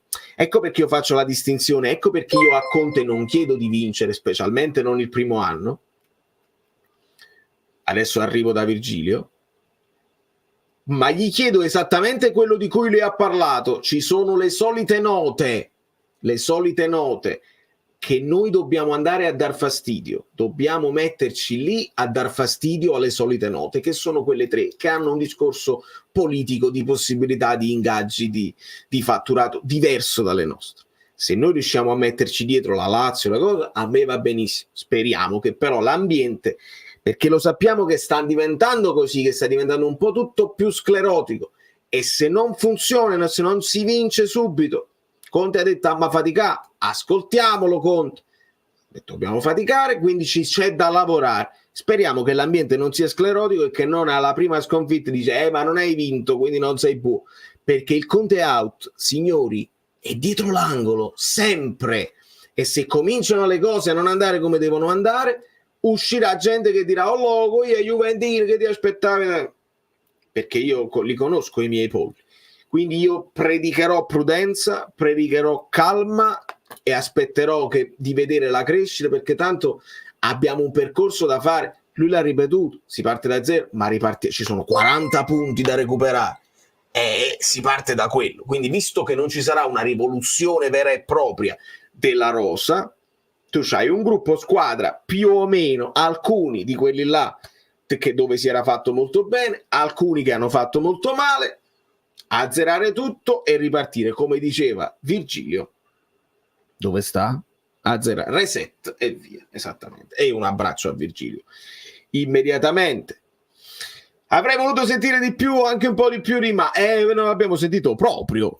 Ci sarà tempo, sì, non c'è stata presentazione di Manna. Ovviamente se fai parlare Manna poi arrivano tutte domande di mercato. Io lo capisco che non si faccia parlare il direttore, perché poi che cosa ti dice? Se tu sei Galliani, allora Galliani, io lo ricordo, lo cito spesso, perché Galliani quando gli facevano le domande sui giocatori era talmente sicuro di sé e forte della sua posizione, dice questo qua ci piace, ci interessa, lo stiamo trattando. Poi si fa o non si fa, tu non puoi dire a Galliani ma tu avevi detto che no, stiamo trattando, ma con grandissima chiarezza lui diceva ai tifosi questo giocatore ci interessa e questo no. Calcio è un pochino cambiato, e dare dei nomi a Manna, fargli dei nomi e dici questo interessa, lui ti risponde sempre ma questi non sono nostri, mica ti posso parlare della trattativa, mi rendo conto che non avrebbe avuto molto senso. Allora, volano tutti i messaggi, mannaggia all'audio senza dubbio, Francesco. Io ho sentito in cuffia perché non si sentiva niente, in cuffia con un pochino di sforzo, con un rumore di sottofondo generale, un peccato perché poi è stata di portata, non dico mondiale, ma di portata nazionale, voglio dire, il Napoli, account YouTube del Napoli non aveva mai fatto 20.000 e passa iscritti, cioè non iscritti, collegati contemporaneamente. C'è stato anche un momento in cui all'inizio della conferenza sul canale del Napoli ce n'erano 8.000, mentre sul canale di Calcio Napoli 24 ce n'erano 16.000. Perché? Perché se sono più abituati a quello che abbiamo altre immagini meravigliose. Una vita da mediano lavorando come oriali, esattamente. E abbiamo altre immagini esclusive, niente con i contributi. Giuliano, ascolta il mio audio, if possible, assolutamente sì. Adesso è il momento di ascoltare voi, di sentire le vostre considerazioni, ascoltare voi i vostri commenti, così io prendo anche un pochino di fiato e vediamo. 1 minuto e 17, ma si può fare, dai, si può fare una giornata speciale. Ma...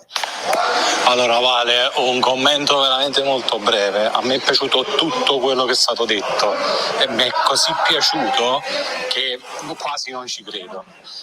Però a me una cosa su tutte che lui, parlo di Conte, che ha ribadito, è che comunque lui non accetta musi lunghi, non accetta scontenti e li mette sotto. Poi se arriva pure a prendersi a schiaffi con qualche giocatore, io sono pure contento, perché ragazzi c'è poco da dire, questi sono privilegiati, guadagnano un sacco di soldi, stanno lì perché noi tifiamo per loro ed è giusto che buttano il sangue. Poi, come dici tu, se questo ci porta a risultati, se questo ci porta a vittorie, ben venga, ma se ci porta comunque a fare un progetto di crescita che deve durare, bene. Poi sono andato in visibilio, ma è troppo bello per essere vero, perché lo sto spiegando da anni. Quando Dennis ha parlato del manager alla Ferguson, che Conte poi possa rimanere 3 anni più altri dotti, perché se questo avviene, allora della Rentis in primis sta portando. Se non avviene, è ciclica la gestione del Napoli, ogni 3 anni si ricomincia da capo. Giusto Giuliano, e vediamo, perché veramente sarebbe una novità importante che negli ultimi tempi non sono durati a lungo. Io ringrazio sempre l'amico L che ci sta dando questa panoramica privilegiatissima, e leggo di un buon Guido Gentile in chat che dice: sono molto deluso, nessuna domanda o notizia sul menù, il menù.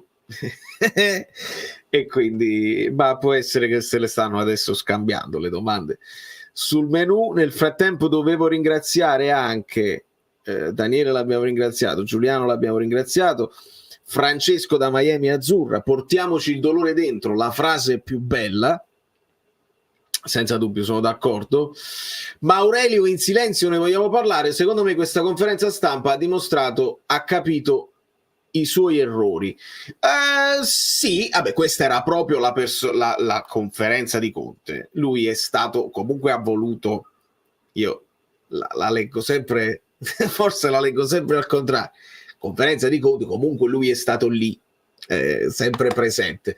Tra l'altro ci sono stati dei momenti, perché Lombardo dice che Aurelio è pronto, ciao amico mio, grazie, un abbraccione gigante, grazie mille per la tua presenza e il tuo intervento, che meraviglia, cose che succedono solo con gli amici bellini. Vi abbraccio ragazzi, un abbraccio, grazie mille, devo andare, ciao.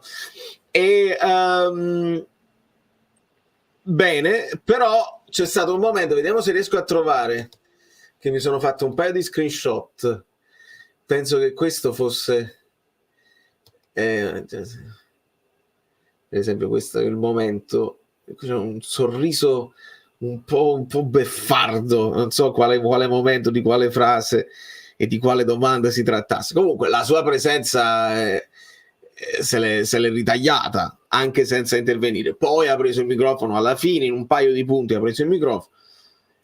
Se si metteva a fare le domande, a rispondere lui anche al posto di Conte, si cominciava veramente col piede sbagliato, perché così. Speriamo veramente che abbia accusato la stagione passata, perché quel passaggio dove lui dice meglio così a me ha spaventato. Speriamo che insomma quest'anno si parli di me. Ecco, io non voglio nemmeno che lui non parli, ma in generale che si parli di meno e si facciano più i fatti. Fai fare le conferenze, perché le conferenze fanno parte del calcio, quello è calcio giocato per me. Fai fare le conferenze a Conte, fagli dire quello che Conte ha bisogno di dire all'ambiente e ai suoi giocatori e parla il meno possibile. Di conseguenza diventi il miglior presidente possibile al momento per il Napoli e mi va benissimo. Ah, quella era quando ha fatto la domanda. Sì, io poi non la faccia beffarda.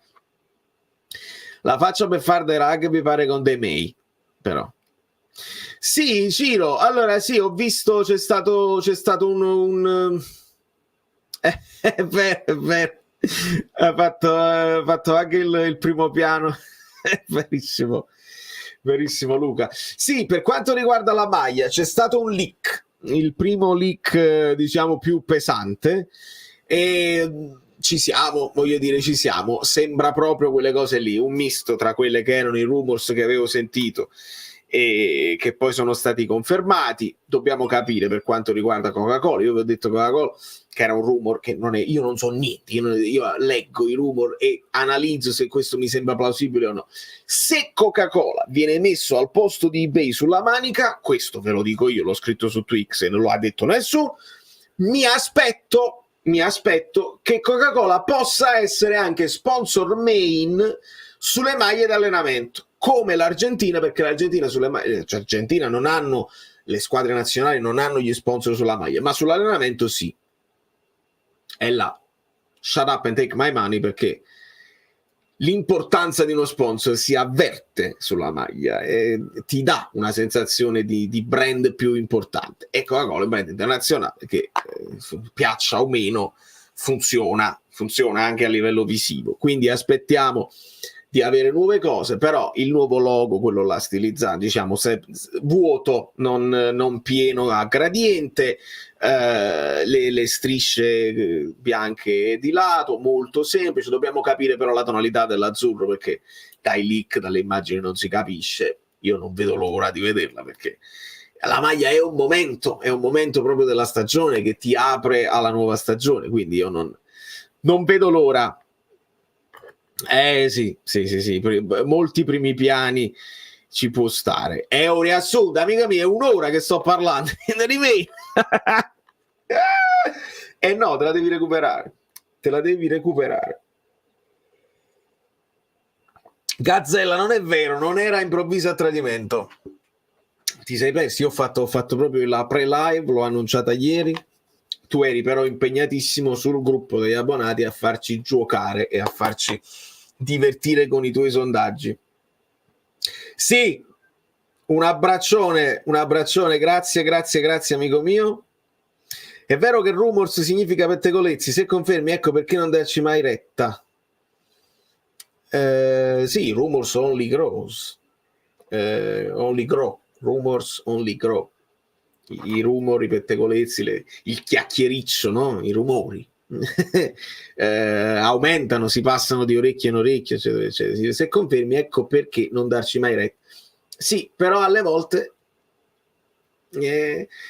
quando passano di orecchio in orecchio, poi qualcuno lo può fare anche con intenti malevoli. Qualcuno può mettere un rumor in mezzo come pettegolezzo per danneggiare qualcun altro, quindi devi prenderle sempre con le pinze. Quando si tratta di un design di una maglia non fa male a nessuno e quindi ha anche più senso che i rumor siano credibili. Quando invece si parla di rumor di calciomercato, ricordatevi cosa ci ha confidato il buon Fabrizio Romà.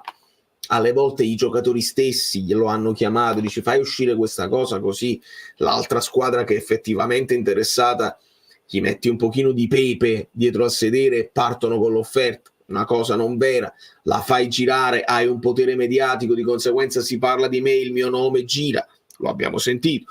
Quindi alcuni dei rumors di mercato, anche quelli più insistenti, possono essere messi lì a bella posta per smuovere qualche altra trattativa. Linkano un giocatore al Napoli, può essere che il giocatore col Napoli non ha niente a che fare, che il Napoli non è interessato, ma un'altra squadra che è più interessata a lui può affondare perché magari per paura che il Napoli effettivamente possa soffiarti il giocatore. Quindi per quanto riguarda il calciomercato, il rumor lo devi sempre così. Sì, in effetti sì. Chinese Whispers in UK. Conte ha ripetuto 100.000 volte: devo essere chiaro. Forse quando ha firmato non era chiaro niente tra i giocatori, presidente e ambiente. Mi fai venire in mente una cosa, Roberto. Secondo te, e qua è una domanda che faccio a tutti voi e che adesso giro anche a Guido, che invito al volo nella live, ma secondo voi il capitano, per esempio, è stato messo al corrente?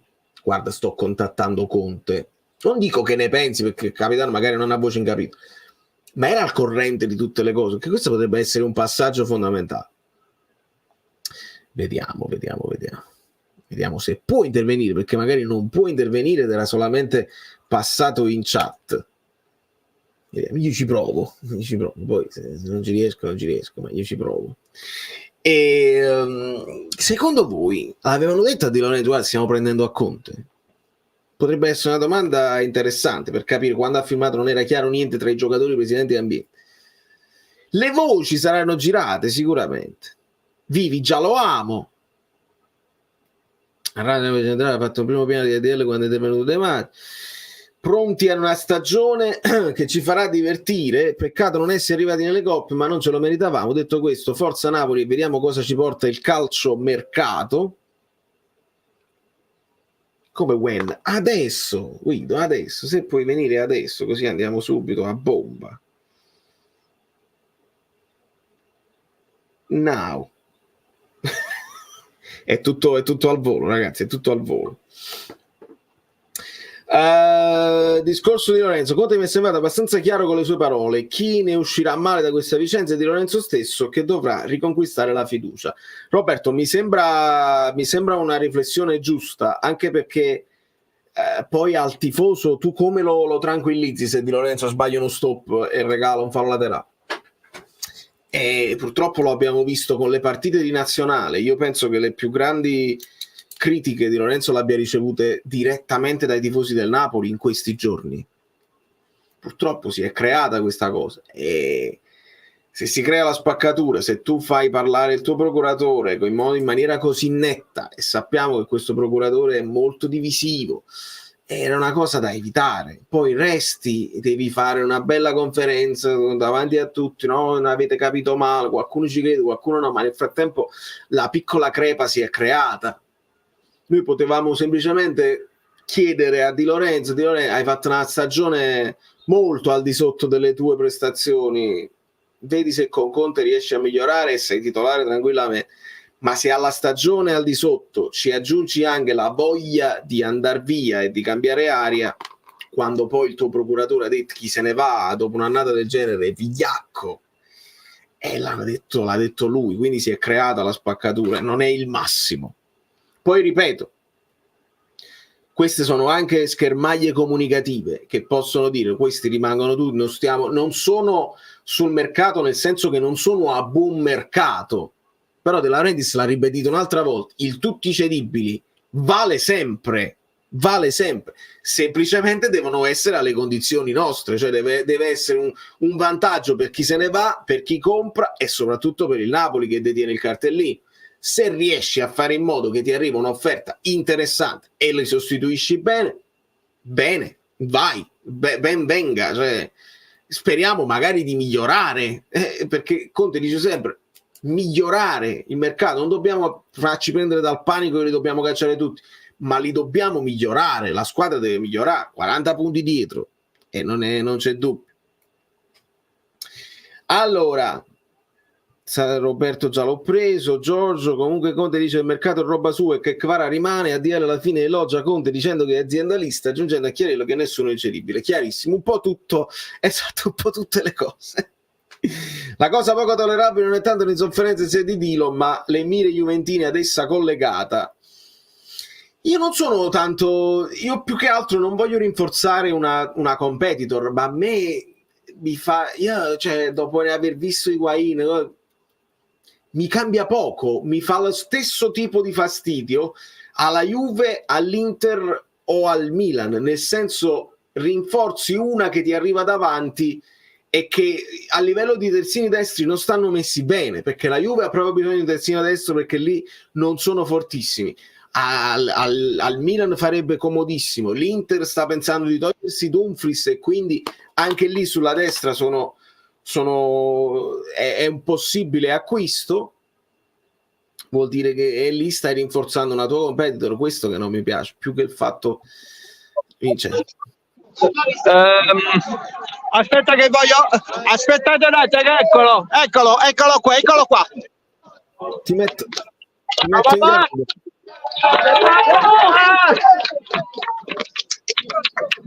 Grande, visto? grande, proprio in diretta, che meraviglia.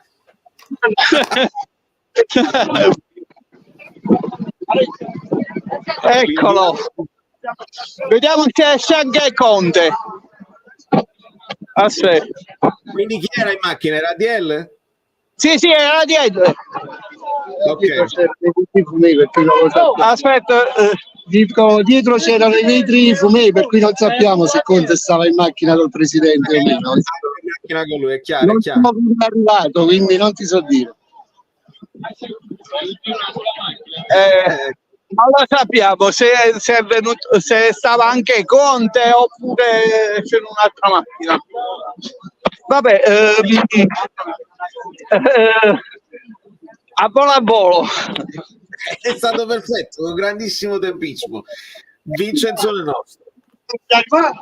Ok, vabbè, nel caso, vabbè, un altro posso stare. Comunque mi ha fatto piacere di essere proprio con una tempistica proprio bellissima.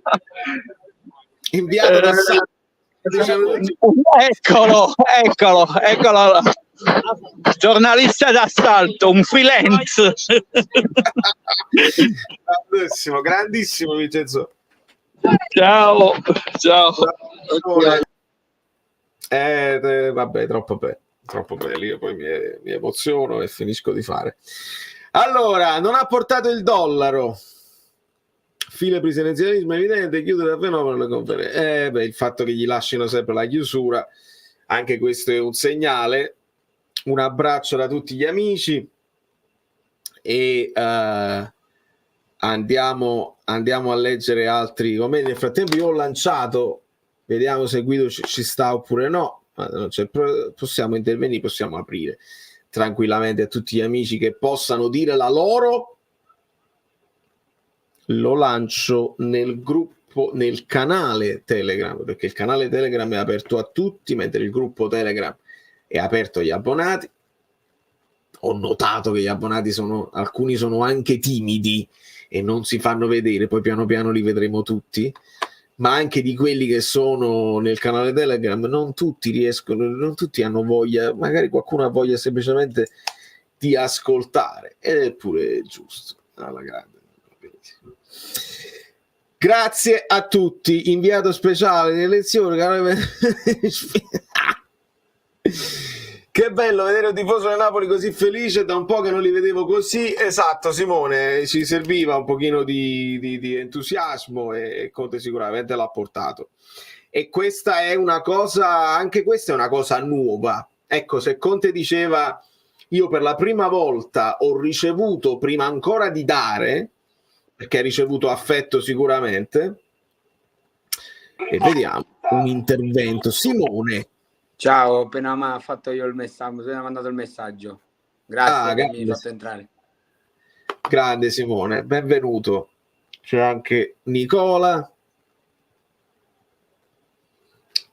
Allora, Simo, benvenuto, sensazioni? Buonasera. Sensazioni come ho detto in quel messaggio, vedere noi tifosi del Napoli così felici, un po' di entusiasmo, cosa che quest'anno non c'è mai stata, molto bello, e poi ha caricato molto, ha gasato molto l'ambiente. Abbiamo bisogno di questo. Sì, ce n'era proprio bisogno. Salve a tutti. Ciao Giuliano. Sono un po' di caciara lì da te, quindi fai bene a mutarti quando non parli. Ottimo.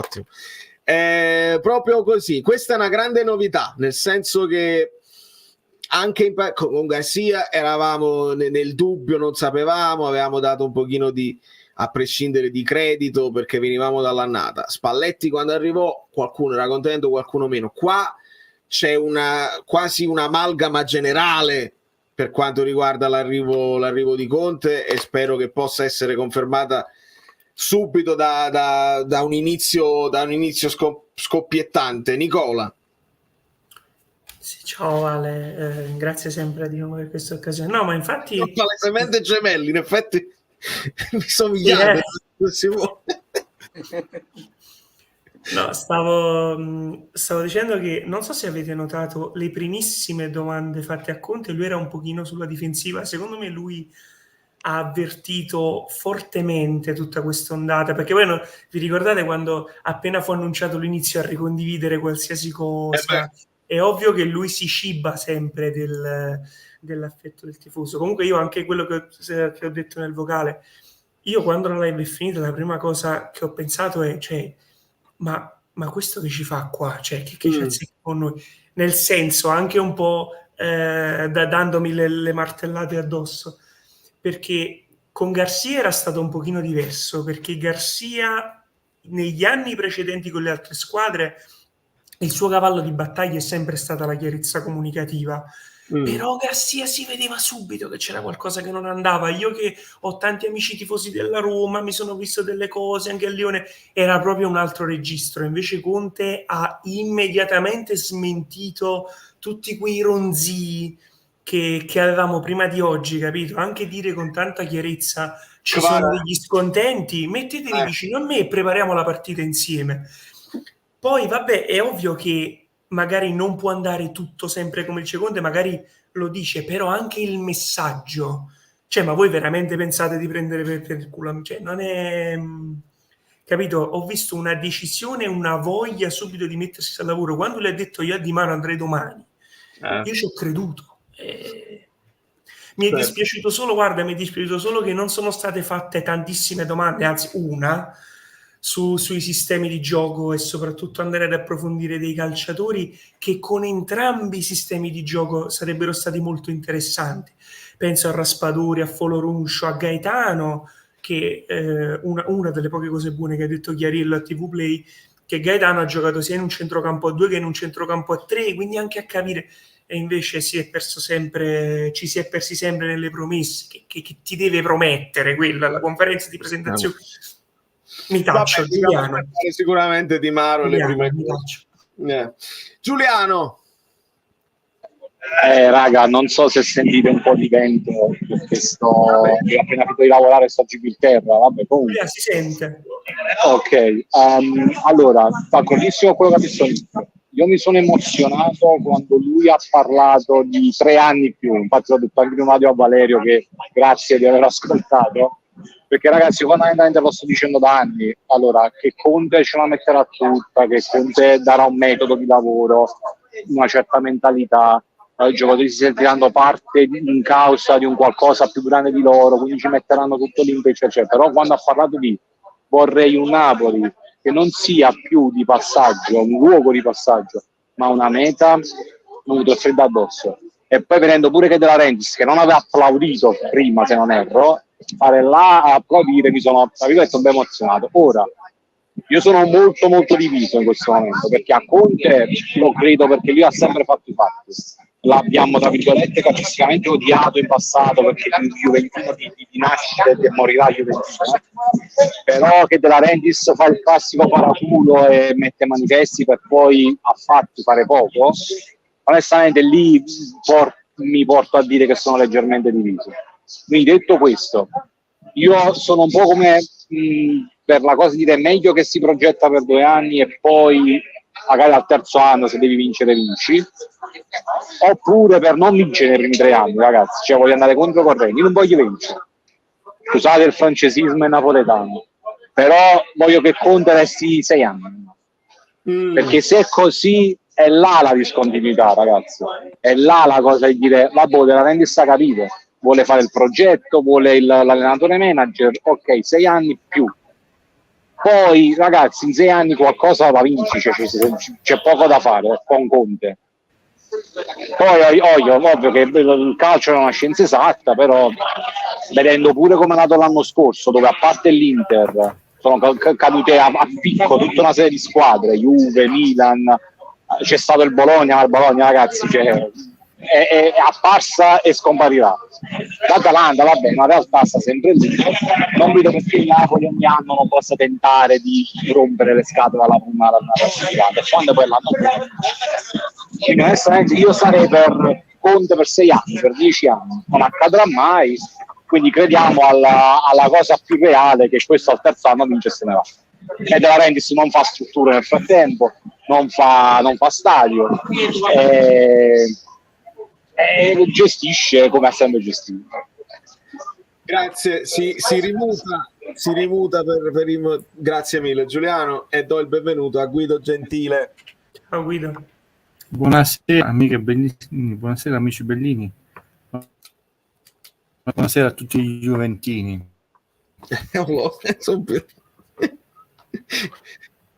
Non lo so se ci sono juventini il processo in di chat. juventinizzazione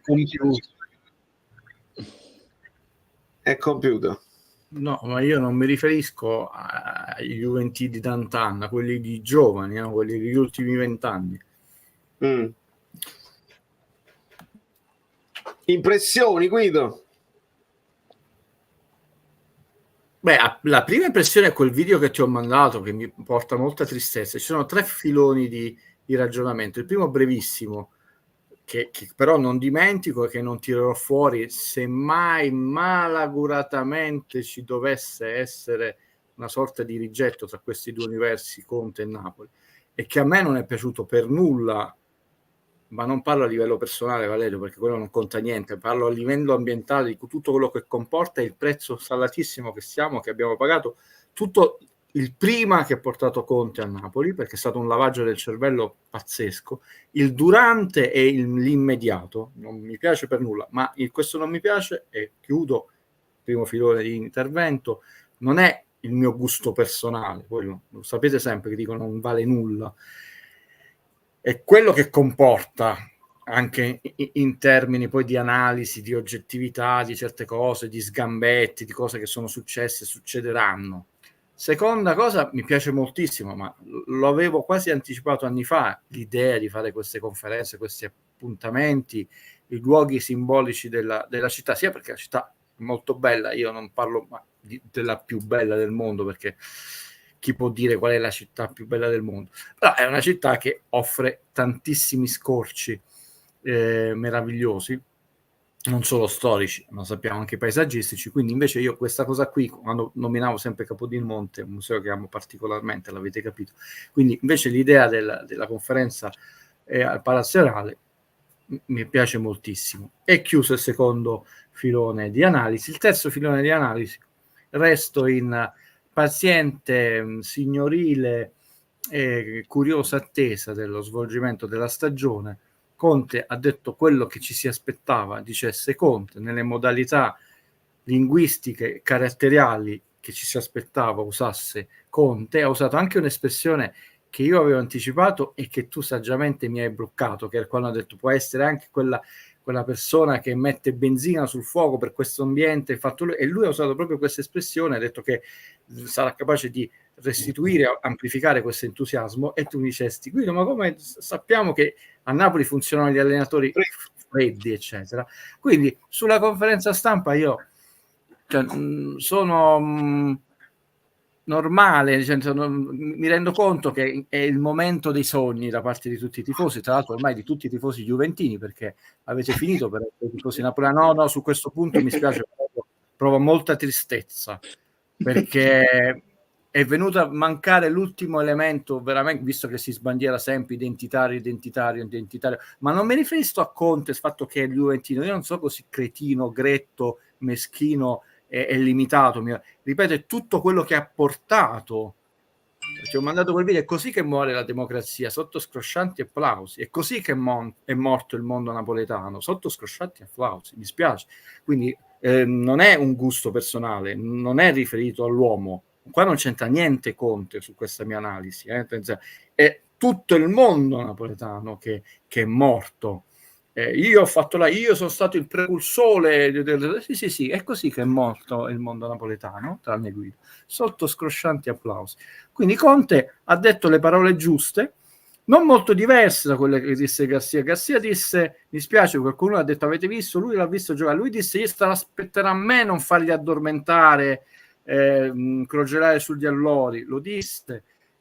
Tra il dire e il fare c'è di mezzo poi se ti vogliono seguire. Conte ha detto una cosa molto giusta, non è obbligatorio, non è scontato, c'è chi addirittura anche a metà del percorso può non seguirmi più, quindi ha detto le parole giuste, ma le parole che una persona che minimamente conosce la sua storia sapeva che avrebbe detto. Lo devo dire con calma, con garbo, senza nessun tono enfatico di esasperazione. È stato anche misurato quando hanno cercato di tirarlo per giacchetta su certe cose, perché tra l'altro lo conosciamo, non è uno che promette fumo, e quindi non ha promesso fumo. E mi è piaciuto, e tu ho visto, io guardavo, facevo mille cose che tu hai sottolineato sul fatto delle coppe. Lui non ha detto sarà un vantaggio.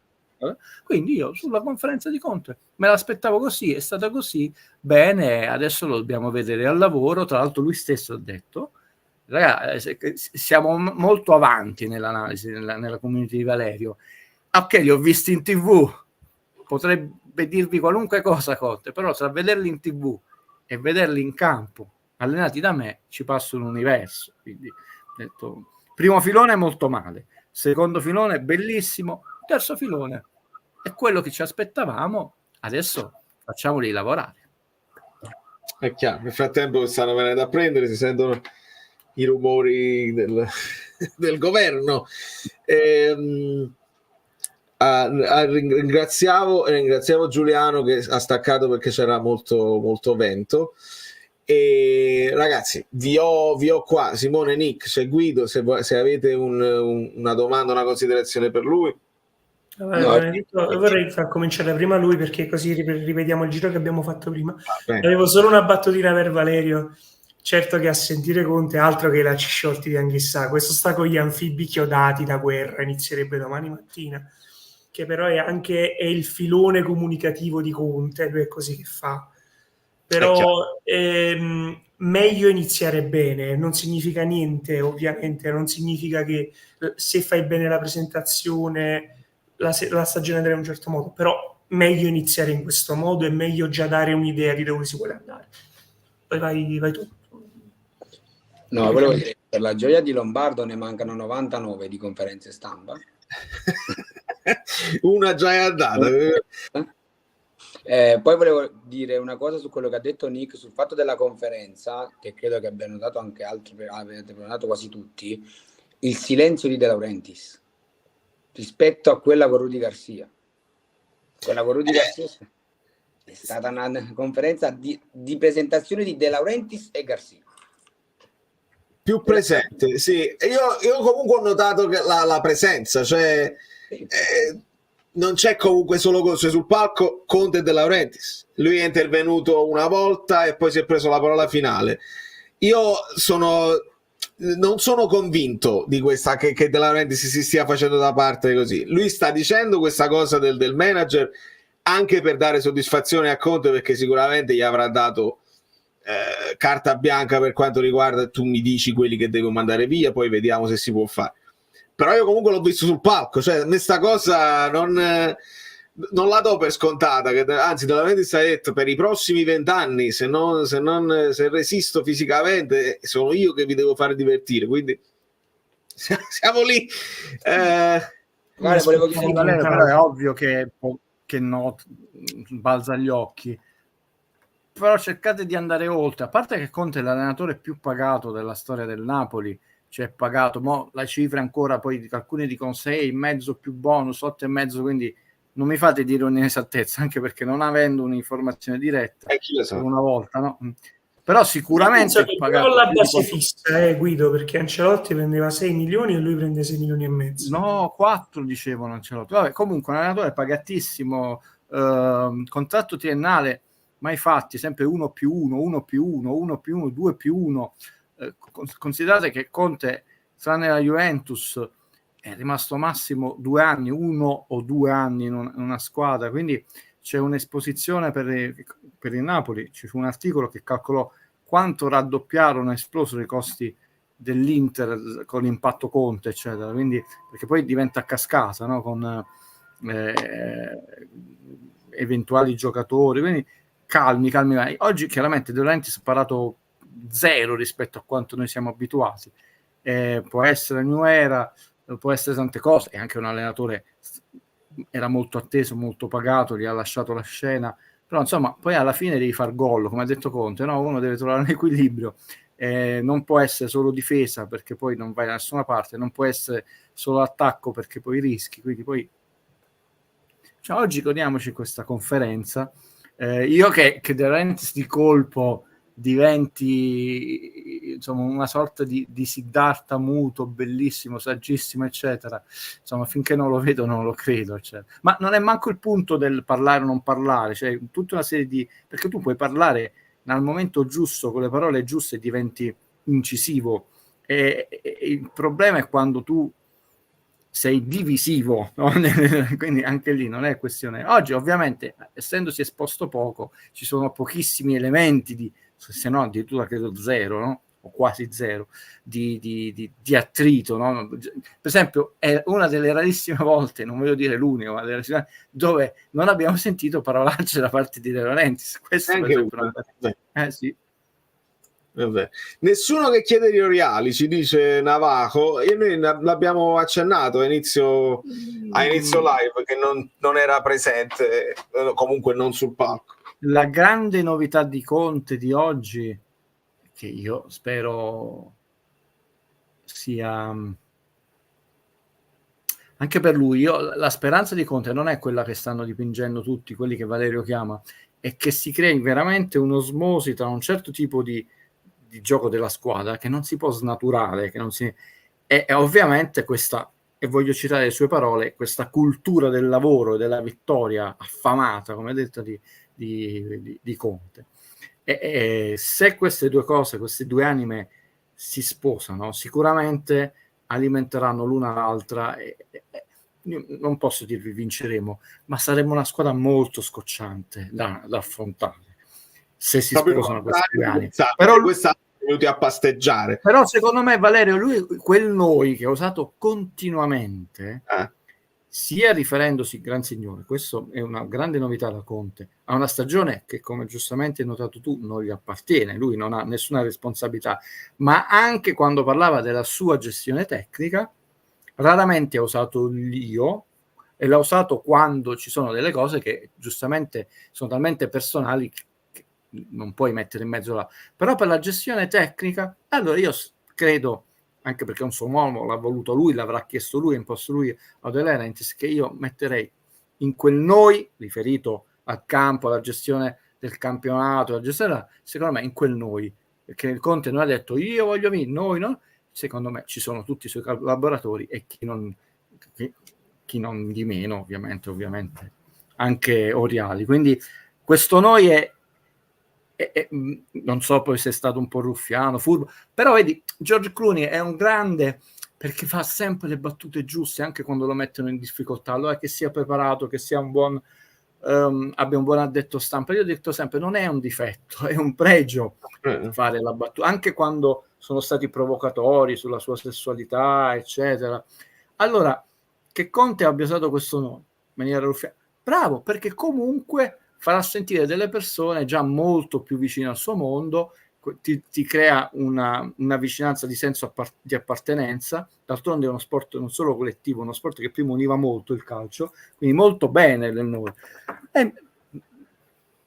male che nessun giornalista, ecco, visto ci sono fatte tante domande, qualcuno poteva chiedere ma quanto è importante, insomma, la figura, come si poteva, non è stato chiesto, ma stai sicuro che Conte sa benissimo quanto è importante, come lo sa Oriali, e quello che a noi interessa, e credo che da quello che poco che ho sentito, poco nel senso che non vi ho visto tutti, non perché non vi seguo,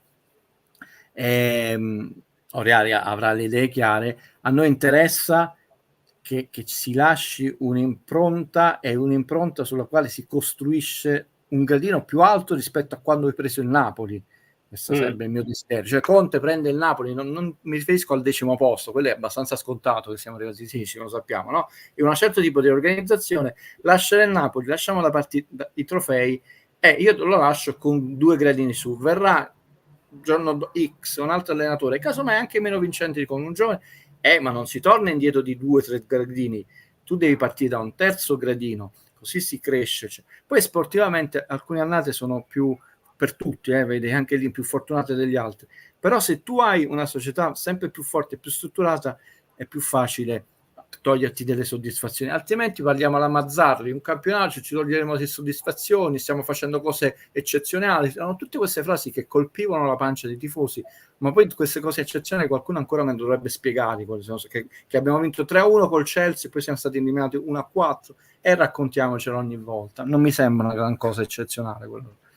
Cosa eccezionale che Villarreal ha vinto una Coppa UEFA con una città che è più piccola di Fuorigrotta. Quella è una cosa eccezionale, lo puoi raccontare al nipote contro il Manchester United. Nino Ammutinato ci dice una cosa che ho notato, non so se sarà già detta, ma Conte non ha mai citato Di Lorenzo come capitano. Per me non può più farlo il capitano. Vero? No, vedi, Simone dice non può più farlo. Ora, anche se rimane, non può più farlo il capitano. È stato però molto chiaro, ha detto, cioè, rimane. Cioè, è strano, perché è mortificante farlo restare senza la fascia. Io non so se c'è e a questo punto mi viene da dire che se veramente resta lui come resta senza la fascia, il vice era Rachmani l'anno scorso. Io la darei allo Botto. Zelinski. Ah sì? Io ho visto delle partite con Rachmani, forse quando Zelinski è stato esautorato per quelle partite, io ho visto la fascia a Rachmani. Poi non lo so, non ho idea. Sì, no, Zelinski quando l'ha avuta Rachmani non c'era nemmeno, penso, nella... Sì, forse il vice da Zelinski, perché là si va per ordine di anzianità, essendo stato una votazione dello spogliatoio. Però l'unico che penso sia Zelinski che Mario Rui, perché penso che volevo fare una domanda a Guido. Sì, permette. Guido, non so se, va bene, abbiamo parlato anche l'altra volta. C'è una cosa, vedendo anche che oggi Conte ha perso un pochino la pazienza quando gli hanno continuato a dire per 3-4 domande consecutive le promesse. Cioè, ci siamo arrabbiati tutti in realtà.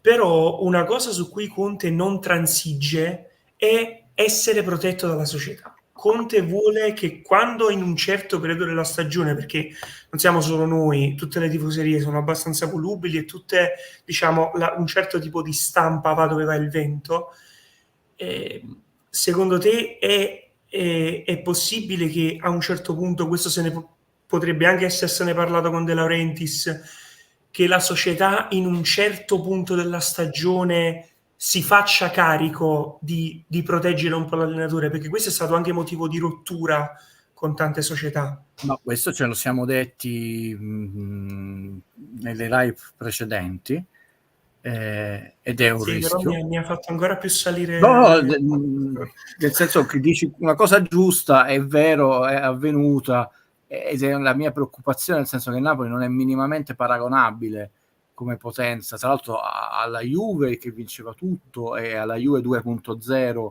che è l'Inter di Marotta, o Inter, non si offendessero, io insomma un po' di ironia ci vuole, ragazzi, nel calcio. Vabbè, il modus operandi è simile, poi che si vogliano però diciamo sì, anche con l'indebitamento oltremodo, insomma, un certo rapporto con la stampa, con gli arbitri, in maniera molto diplomatica e d'altronde, cioè Marotta che è un grandissimo dirigente sportivo, non è che va all'Inter, diventa un imbecille, no? Va all'Inter e porta la sua enorme esperienza, sa come si vince, infatti ha vinto anche lì. Il rischio c'è, una stagione lunga, elementi anche quando le cose vanno bene di insoddisfazioni, attriti, provocazioni, tu puoi essere nervoso in una conferenza, ci sono, vedremo, cioè, io non posso dirti sì, no, ti posso dire sarà molto importante, perché ovviamente più hai una situazione compatta era quella, no? Uno degli elementi di fragilità, per rispondere, che poi tra l'altro una cosa che io feci e venne utilizzata in maniera parziale contro di me, che io feci tutto uno studio su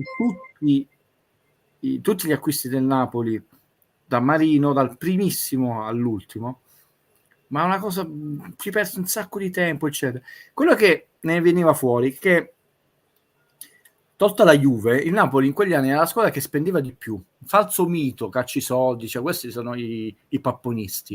Spendeva male, a volte spendeva nei momenti sbagliati, no? Il famoso grazie ai regini, tu non hai speso. Cioè, questo che significava, siccome poi Marino ha avuto la sua carriera, Bicon tra l'altro adesso sta con un ruolo diverso al Manchester City, insomma, giunti è andata alla Juve, avete visto, non erano tanto cani queste persone, chiaramente sono personalità, insomma, che hanno fatto una carriera enorme, e che non c'era coincidenza, secondo me non c'era coincidenza di intenti, cioè di affinità, diciamo, tra le tre figure cardine, che doveva essere allenatore, direttore sportivo e presidenza. Anzi, a volte c'era, chiamatele voi, l'intromissione, c'era una quarta figura, questa mitologia di Chiavelli, eccetera, di Chiavelli, l'amministratore delegato, lapsus.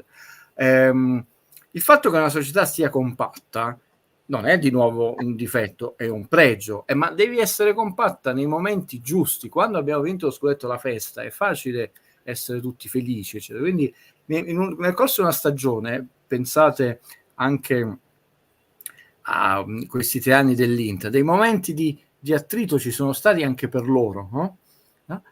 Però aver avuto Marotta e tutto il suo staff che sono stati bravi non solo a proteggere, a indirizzare. Qualcuno prima sentivo che chiedeva a Valerio della parola rumors, che si usa nel mondo anglosassone, ma ci sono anche altri pseudonimi per dire le voci di corridoio, un tempo si diceva in italiano, ma quello è un motivo, diciamo, di pregio, di scaltrezza. Chiaramente bisogna vedere Oriali, che non può essere manco lui l'unico uomo solo al comando, no? Quanto può essere bravo a incominciare a far crescere determinate figure. Oggi partiamo male, ragazzi, partiamo molto male. Conte lo sappiamo che veste sempre in quel modo, non è un allenatore da tuta. De Laurentiis stava col suo completo elegantissimo, anche chi è salito sul palco, che ha fatto gli onori di casa, vicepresidente non si può presentare in quel modo. Io poi temo sempre ormai negli interventi, visto che Valerio ha detto Valentino non mi risponde più, non vorrei che fosse per quella mia richiesta del presidente, però insomma anche da queste piccole cose, stai in un palazzo storico reale, una presentazione molto importante, molto attesa, tra l'altro si è visto molto attesa, comunque la presentazione ufficiale, anche se devi stare un minuto, una giacchettella blu, non ti vuoi mettere la cravatta, una camicia tranquilla, un paio di scarpe stringate nere, cioè, sei il vicepresidente della società. Allora diceva, Guido, sono cretinate, quella è una cretinata, la maglia è una cretina, quello là. Allora, Totò, noi siamo un mondo di Totò, diceva la somma che fa il totale, la somma che fa il totale. Però lo potremo capire. Primo step, volete farla la quinta giornata? Io dico sempre 13ª, fine del giro di andata, ancora non abbiamo giocato un amichevole. È chiaro che Valerio ha visto avanti, pure con 3 pareggi consecutivi, determinate persone che hanno tirato la carretta fino adesso che lui doveva venire, Conte saranno i primi a difendere, troveranno che casomai Juan Jesus, che stava a casa con l'influenza, ha influito negativamente sulla partita. Però noi che siamo più saggi dobbiamo capire come si svolgerà. Conte quello che ha detto, che non si vince quest'anno, però lui non ama aspettare molto, perché quello è il suo carattere. Questo significa ha usato una parola che io avevo associato a Oriali, se ti ricordi Valerio, no? Serietà, no? La prima parola che ha detto. E quando qualcuno mi ha chiesto Guido che ne pensi? Serietà. Anche, vabbè, d'altronde ti scegli i collaboratori con cui prima umanamente, secondo me, e poi professionalmente stai d'accordo, quindi non mi aspettavo una parola diversa da Conte. Che cosa pensi? Vengo a fare il giullare, d'altronde il cerchio si chiude. Guarda che la frase forte, quello è il riferimento sul... Poi si è dovuto, non dico correggere, sul Pastore, diciamo, certo. creare una sorta di diplomazia. Allora la frase, a me quella è piaciuta, non perché mi sono juventinizzato, perché bisogna rompere con un certo populismo. Ho detto, qua io sono venuto per lavorare, se mi date la statuetta, ma quanti allenatori hanno preso la statuetta? Anche Ancelotti ha preso la statuetta, che ce ne facciamo la statuetta? Cultura del lavoro, lui ha usato molto questa cultura del lavoro, e quindi cultura del lavoro lo devi fare il lavoro, quindi è presto, però è il momento dei sogni, Valerio, siamo all'inizio dell'estate, campagna acquisti, quindi figure, come fai a fermare i sogni delle persone? A volte i conti tornano, i baroni no. Citazione a tutti da Enrico, che ringrazio. E con Simone stavamo riparlando della questione di Lorenzo, che non volevo far cadere, perché giustamente Simone dice: come fai poi a tenertelo? Cioè lo puoi trattenere, ma trattenerlo capitano, se poi non sai nemmeno se gioca, se sarà titolare, come la mettiamo nome? Valerio, quella cosa ti ho detto è una cosa bruttissima, ma stiamo parlando del nulla, stiamo parlando di sciocchezze, come diceva Ancelotti, la cosa più seria della cosa meno seria il calcio. Quindi quando mi riferisco sempre contestualizzato di un argomento futile, però è meglio specificare certe cose. Io Conte penso che abbia la forza, la tostezza, il carisma, l'esperienza che questa situazione lui a livello personale, one to one, la gestisce con facilità. Il problema è che sono 25 persone in uno spogliatoio e si creano dinamiche nel corso degli allenamenti, nel corso delle partite, eccetera. È un argomento che secondo me, ma penso che Conte, Oriali, eccetera, lo ripeto, hanno l'esperienza, la furbizia, eccetera, che è la primissima, Conte, se dovesse rimanere di Lorenzo, proprio la primissima cosa da affrontare, tutti e 25 intorno al campo, loro due, eccetera. Detto, qua ci dobbiamo dire tutto in faccia, ce lo diciamo oggi, tutto, tutti e quattro, chiunque abbia da dire. Lui non era partecipe, per quanto ho usato il noi e il noi, no? Non è stato protagonista del bene e del male, non ha potuto far nulla, intervenire, perché non voglio che poi, non so, la 10ª giornata, un passaggio, no? Escono scorie, cioè tu lì non mi hai difeso, eccetera.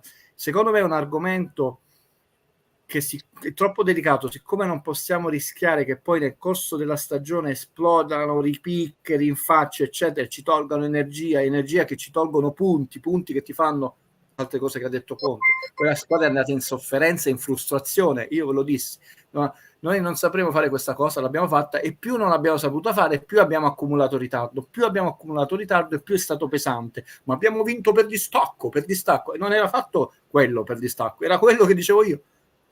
E quindi questo è un argomento che, ma loro negli spogliatoi, poi avremo le solite notizie del cacchio, si sono parlati, hanno detto, allora, questa è una cosa che dovranno affrontare i titolari con tutta la panchina il primissimo giorno, anche a muso duro, perché probabilmente ci saranno delle cose che sono successe, si sono detti, eccetera. Però il mio dubbio, chi sono i protagonisti di questa situazione? Solo loro, e noi sappiamo che uno dei protagonisti di questa situazione è il signor G puntini puntini, poi ci sono gli amici, poi delle trasmissioni, però è una situazione delicata, che ovviamente contempla pure una situazione di ti tolgo la fascia, ma Conte lo può fare in un modo talmente forte da non umiliare, ci vuole l'intelligenza anche da parte di un giocatore che dice vabbè, faccio questa cosa qua, non mi sento mia, e riparto con lo stesso, con calma, con entusiasmo, perché poi entriamo nella sfera, non sono che sono ragazzi, entriamo nella sfera che ciascuno ha la sua timidezza, ciascuno ha la sua vanità, la sua è permaloso a vari gradi, no, di permalesaggine. Come faccio, ragazzi, a entrare nella sfera privata di ogni persona, 25 persone? Però è un argomento di preoccupazione a parte mia, che si può gestire. Si devono parlare, se ne devono dire di tutto, Bagna e Maradona non si pigliarono, se ne dissero di tutti, sappiamo che coppia in campo e fuori dal campo è diventata. Non è che uno non può litigare, è come affronta il litigio veramente da uomo in maniera schietta che può far nascere un'amicizia veramente solida o crolla tutto. Quindi non è un problema irrisolvibile, diventa irrisolvibile se tu non lo risolvi. Simone. No, quello che volevo dire io è che già farlo rimanere a Napoli sarà difficile, perché immaginate la prima prestazione, non dico da 4, ma da 5,5 di Di Lorenzo. Cosa succederà? Punto numero 1. Punto numero 2, il Napoli negli ultimi anni, a mio parere ovviamente, ha sempre avuto un capitano che ci rappresentava. Insigne, Hamsik, Cannavaro. A me Di Lorenzo non mi rappresenta più. Io non posso vedere Di Lorenzo, io lo posso ancora vedere con la maglia del Napoli in campo, perché è un professionista e deve fare il professionista, ma non con la fascia al braccio, perché per me non mi rappresenta più. E già sarà difficile nel momento in cui il Napoli con Di Lorenzo farà una prestazione, non dico, l'ho detto, non da 4, ma da 5,5. Verrà surclassato e non fa bene questo all'ambiente Napoli, secondo me, anche perché non è surclassato da noi tifosi, lo sappiamo tutti, viene preso a parole anche dai giornalisti. Ragazzi, secondo me non sto intendendo, mi associo subito a quello che stai dicendo tu, che secondo me è legittimo, di buon senso. Di nuovo, scusate se mi ripeto a volte, però il web del calcio è molto diverso che la mia vita reale, dove non faccio repliche, eccetera. Quindi è meglio a volte essere tristemente ridondanti. Non è riferito a un mio gusto, eccetera, eccetera, personale. Di Lorenzo ha commesso un errore, ripeto, che costerà caro a tutti, a lui, ai tifosi, al malumore, eccetera, che poteva dire 2 frasi anche in politichese, quindi anche non necessariamente super trasparenti. Hamsik se n'è sentita di tutte. Io mi ricordo, dopo una trasmissione, il direttore della rete di Uno che pontifica eccetera chiese la sua testa: è arrivato il momento che questo vada via, eccetera. Non faccio nome e cognome, io mi si gelò il sangue, ma chi sei tu per... Non è mai stato ambiguo. Ci fu un periodo dove addirittura Galliani, stiamo parlando di Galliani, cioè non l'ultimo, uno dei più grandi, cioè Galliani è venuto prima di Marotta, e tra l'altro Galliani in un periodo della sua storia è stato non solo vicepresidente di Calcio del Milan, ma anche presidente della Lega, perché non si riusciva a nominare un esterno, quindi parliamo di un dirigente top. Invitò a cena, ormai è un fatto desecretato, De Laurentiis, e poi si presentò Mino Raiola, ha detto: ma qua di cosa stiamo parlando? Però Hamsik non ha mai dato messaggi di ambiguità. A me non interessa che fai così, baci la maglia, eccetera, questi atti ruffiani, cioè essere quantomeno educati, rispettosi. Poi uno può anche essere chiamato. Questa ambiguità, anche quelle dichiarazioni della conferenza stampa della nazionale, non hanno altro fatto che alimentare malcontento, abilità, eccetera. E adesso tu lo puoi tenere che anche tifosi che sono diventati più analisti, non so se più che tifosi da Valerio, no? Pretendono un'analisi del calcio più approfondita, che porta anche un'emozione più approfondita, secondo me. Sono scontenti, non si sentono rappresentati, perché non è il fatto stupido alla Juve, cioè uno può andare dove vuole, per quanto dici che cacchio, proprio dal Napoli alla Juve, però tu potevi dire, io ho sempre riprovato questa cosa Higuaín, che è una cosa gravissima, cioè il giocatore più pagato del Napoli, anche della Juve, tu potevi fare una dichiarazione, manco tu che ti presenti in conferenza, c'è un fratello che parlava sempre, dicevi considero terminata la mia esperienza, senza manco usare parole belle, nel Napoli, perché non sento di non avere più nulla da dare, sarei più un peso per questa società. Domani mattina, non di notte, effettuerò le visite mediche come presso la struttura medica sei un professionista, 96 milioni, pagato 90, 45, 45 è il minimo. Un tweet, non è che devi fare una conferenza, devi motivare, spiegare, comprare la pagina del mattino. Professionista puoi pure fare semplicemente una dichiarazione e nessuno ti può dire nulla, perché se tu non ti senti più di essere un plus valore per quel territorio, cioè, diventi un peso, anche se Ecco, la chiarezza, siccome non c'è stata ed è un periodo che sta durando, scusate la lungaggine, troppo, beh, adesso tu ti devi aspettare che ci sono i non mi accide nessuno che reagiscono in un modo, i Pinco Pallini in un altro, e la community di Valerio, che è più riflessiva, che però dice con molta calma e riflessione, fermi tutti. Essere il capitano del Napoli, tolta la retorica, un onore, eccetera, significa comunque essere in quel momento Guido, Valerio, cioè ci rappresenti, e quindi io mi voglio sentire rappresentato. Non mi rappresenti più tu, perché avrai ovviamente le tue ragioni e sono sacrosanti, io le altre mie, però ce l'abbiamo le nostre ragioni. E queste ragioni non ci sono più, ragazzi, non ci sono. E non è sparare addosso a una persona, buttargli la croce. Sei un professionista, comportati come tale, quantomeno sii chiaro, porca miseria. Ma chiaro anche nella separazione, nell'addio. Vedete, questo è il punto. Quando i cittadini no, vai, voglio andare via. Ragazzi, perché ho le mie ragioni, io non mi trovo più bene in questo ambiente, vi chiedo scusa, senza manco di via, no. Dopo l'europeo, come si chiama, così, quel per il ritratto, no, ma non è vero che sia... No. Tra l'altro, no, come posso dire, secondo me non è manco il momento storico, non solo sportivo, per andare appresso a questo sistema che è molto arcaico di gestire le cose, che ancora ha dei suoi seguaci che amano questo, però che stanno invecchiando. C'è un nuovo impulso, visto che si dice che i ragazzi non seguono questo sport, no? Dobbiamo, e si pensa, facciamo tempi da 15 minuti, allarghiamo le porte, tutte soluzioni, chiamiamo i marziani, eccetera. Non lo seguono perché è noioso, perché le partite, e a volte secondo me è noioso anche il racconto. Molte persone nella community di Valerio, e prossima domanda, che cosa dicono in queste settimane? Hanno detto, però Guido, le conferenze sul tennis sono interessanti, sono appassionanti, è perché si preparano. Tu da Yannick Sinner che non ti aspetti le solite cose, e gli fanno, e lui ti cita il punto che secondo lui qua potevo far meglio, questo è stato decisivo, la crescita si fa tutti insieme. Seguono di più il tennis, adesso è diventato il numero 1, forse perché è diventato più spettacolare e divertente. Non so se avete visto quel punto eccezionale, tuffi,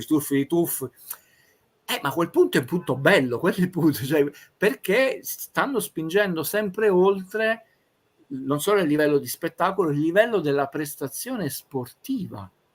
Quello poi alla fine, noi dovremmo parlare di sport e dobbiamo interrogarci cosa fa diventare più bello e spettacolare il calcio, giocatori che giocano bene al calcio e non che fanno tante chiacchiere inutili, secondo me. E in più, Guido, se i soldi invece di entrare nel sistema escono per le commissioni degli agenti e cavolate varie, non è che poi dopo riesci a fare tanto. No. In una frase, non finiscono in campo, amico mio. Esatto. Non finiscono in uno scorpo più elegante, in una Veronica più elegante, non finiscono in campo. Esatto. Io vi devo salutare, Valerio, grazie mille. Volevo solo chiedervi, se non a Di Lorenzo, io la darei a Lobotka, la fascia da capitano. Ora com'è? Bravo, hai sentito? Secondo me è posso sbagliarmi, è un'idea di Conte. Lobo? Se resta, sì, secondo non lo me so, sì. Ho avuto questa intuizione, Vale. Voglio solo capire quanto italiano c'ha in bocca per parlare con gli arbitri nella maniera giusta. Però sì, è quello che l'anno scorso ha lavorato per 4 da solo. A me piacerebbe tantissimo Lobotka capitano. Il problema non è solo, cioè lui è un leader tecnico, questo è indiscutibile. L'unica cosa è che il capitano non è solo il leader tecnico, è anche uno che si deve interfacciare con l'arbitro in un certo modo. Infatti qualcuno in chat, mi pare Francesco, aveva proposto Meret, e io sarei anche d'accordo perché ha la fiducia di Conte, l'ordine di anzianità, l'esperienza, però è la comunicazione con l'arbitro che a me interessa, perché poi quando tu affronti squadre come la Roma oppure gli accerchiatori seriali dell'arbitro, non dovrebbe fare la differenza, ma fa la differenza. Anche un certo tipo di comunicazione. Cioè tu devi correre dalla porta fino a dove sta l'arbitro. Già così Di Lorenzo si doveva fare tutto il campo da una parte all'altra. Infatti, per esempio, agli europei Infatti agli europei, se il capitano è il portiere, tu devi nominare un delegato. Sì, sì, è vero, è vero. Perché a me interessa avere la comunicazione di un certo tipo con l'arbitro. Lobotka, io sono l'uomo più felice del mondo, perché per me lui è stato è stato veramente il simbolo di quest'anno. Un pizzicolino più di Kvara, perché lui è stata la costanza fatta persona. è un leader tecnico, ma non so se è un leader comunicativo. Avete capito cosa voglio dire? Guardate, Certo, ragazzi, dobbiamo, e non lo possiamo sapere, dividere le due cose. Sulla prima, e diventa anche divertente, diciamo, il capitano, considerando che esiste solo il campo, no? Solo la partita, la prestazione, il carisma, eccetera, e ci possiamo divertire. Il problema è che il capitano è anche durante la settimana. Quando Pinco Pallino si scaglia e chiede la testa di, sempre sportivamente, anzi contrattualmente parlando, di Anguissa e John Jesus, che non devono essere più giocatori del Napoli, difende Di Lorenzo, secondo me è un grosso autogol, perché conferma una certa debolezza che c'è stata, perché significa non è che tu l'hai scavalcato, significa che tu non sei abbastanza forte, carismatico, che comunque io mi sento fortemente in diritto di andare a dire a Calzona: guarda, niente, ritiro, guarda, lo vogliamo andare a vedere il film. Cioè, questo è un brutto segnale, un segnale, non mi interessa parlare del collega, lui può avere tutti i gusti, che conferma che qualcosa è venuto meno. Allora, sul primo aspetto io posso dire Kvara, Valerio posso dire Meret, facciamo il gioco, Lobo, Vale può dire Mario Rui, e troviamo anche delle motivazioni carine, però c'è anche l'altra parte del capitano, è quella solo i giocatori, Conte, Oriali, lo capiremo. Lobo io non ho avuto, poi sono state 2 frasi, quindi un'intuizione. C'è anche un fatto che questa questione del Barcellona invece è stata gestita in maniera molto più carina, e io ho avuto il timore che non che partisse, che qualcuno lo voleva far andare via a cuore leggero, perché Lobo secondo me è stato veramente l'ultimo ad abdicare e ci ha creduto, sperato fino all'ultimo di poter tirare fuori la squadra e prendere anche questa qualificazione alla Conference proprio all'ultimo secondo del photo finish, e l'ho visto, lui ha pianto l'ultima partita, come piangi quando perdi ai rigori una finale, no? E secondo me ha influito molto, in senso, Conte le saprà, se ha detto io ho parlato con tutti quanti singolarmente, ragazzi, io singolarmente ti posso raccontare delle cose, siamo tutti in faccia, casomai non te le racconto perché poi non voglio litigare con quello. Quindi al confronto poi si vedrà chi può farlo o no. Questa è interessante. Sì, però ci sono cose che noi non sappiamo, ragazzi, e nonostante i siti non le sappiamo, ed è anche meglio che non le sappiamo, secondo me. No, più che altro però non si crea una di quelle situazioni in cui in questo caso Giovanni sono io, Vescovo Panna, cioè nel senso che lui vuole andare, la società magari è anche d'accordo a farlo andare, però se Conte ci punta proprio da un punto di vista tecnico-tattico, cioè per come ha parlato oggi in conferenza, io poi diciamo la parte centrale della live me la sono dovuta perdere e la recupero poi, non so se già ne avete parlato, però cioè, per come ha parlato lui mi sembrava che puntasse sul fatto che loro se sono contenti a me interessa poco, nel senso se io ci punto... No, proprio difeso di Lorenzo. Sì, no, ma la conferenza di Conte l'ho vista, nel senso quello che mi ha comunicato è proprio questo, cioè nel senso che credo che puntasse proprio a risolvere i problemi, qualsiasi insomma siano i problemi che poi gli abbia raccontato Di Lorenzo, se ci ha parlato individualmente, perché ci punta proprio da un punto di vista tecnico per quello che vuole fare, per l'idea che ha, diciamo, sull'impostazione della squadra.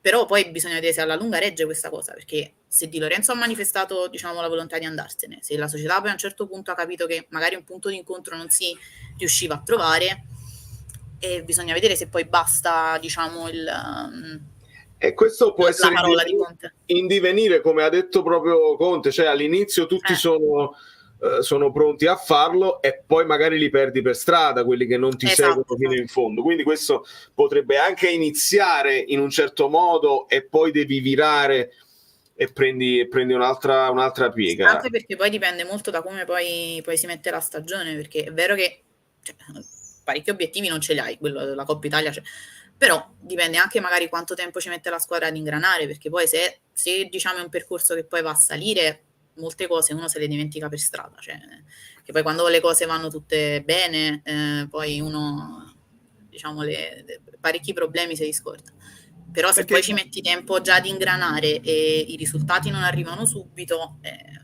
vale due diventa cose, proprio ricordati che in tutta questa, e non mi riferisco a te, no?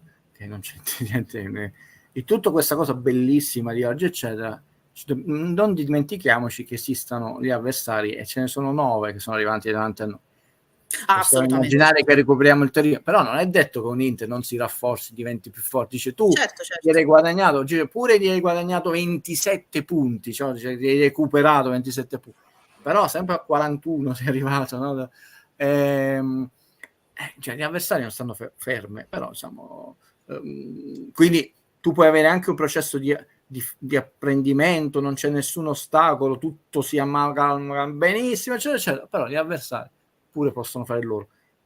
Chiudo perché Antonio Corbo, giornalista eccelso, esperto, garbato, mai velonoso in maniera stupida o inutilmente provocatoria, ha scritto un articolo che mi sembrava molto Guido Gentilesco, eccetera, sempre sulla questione di Lorenzo.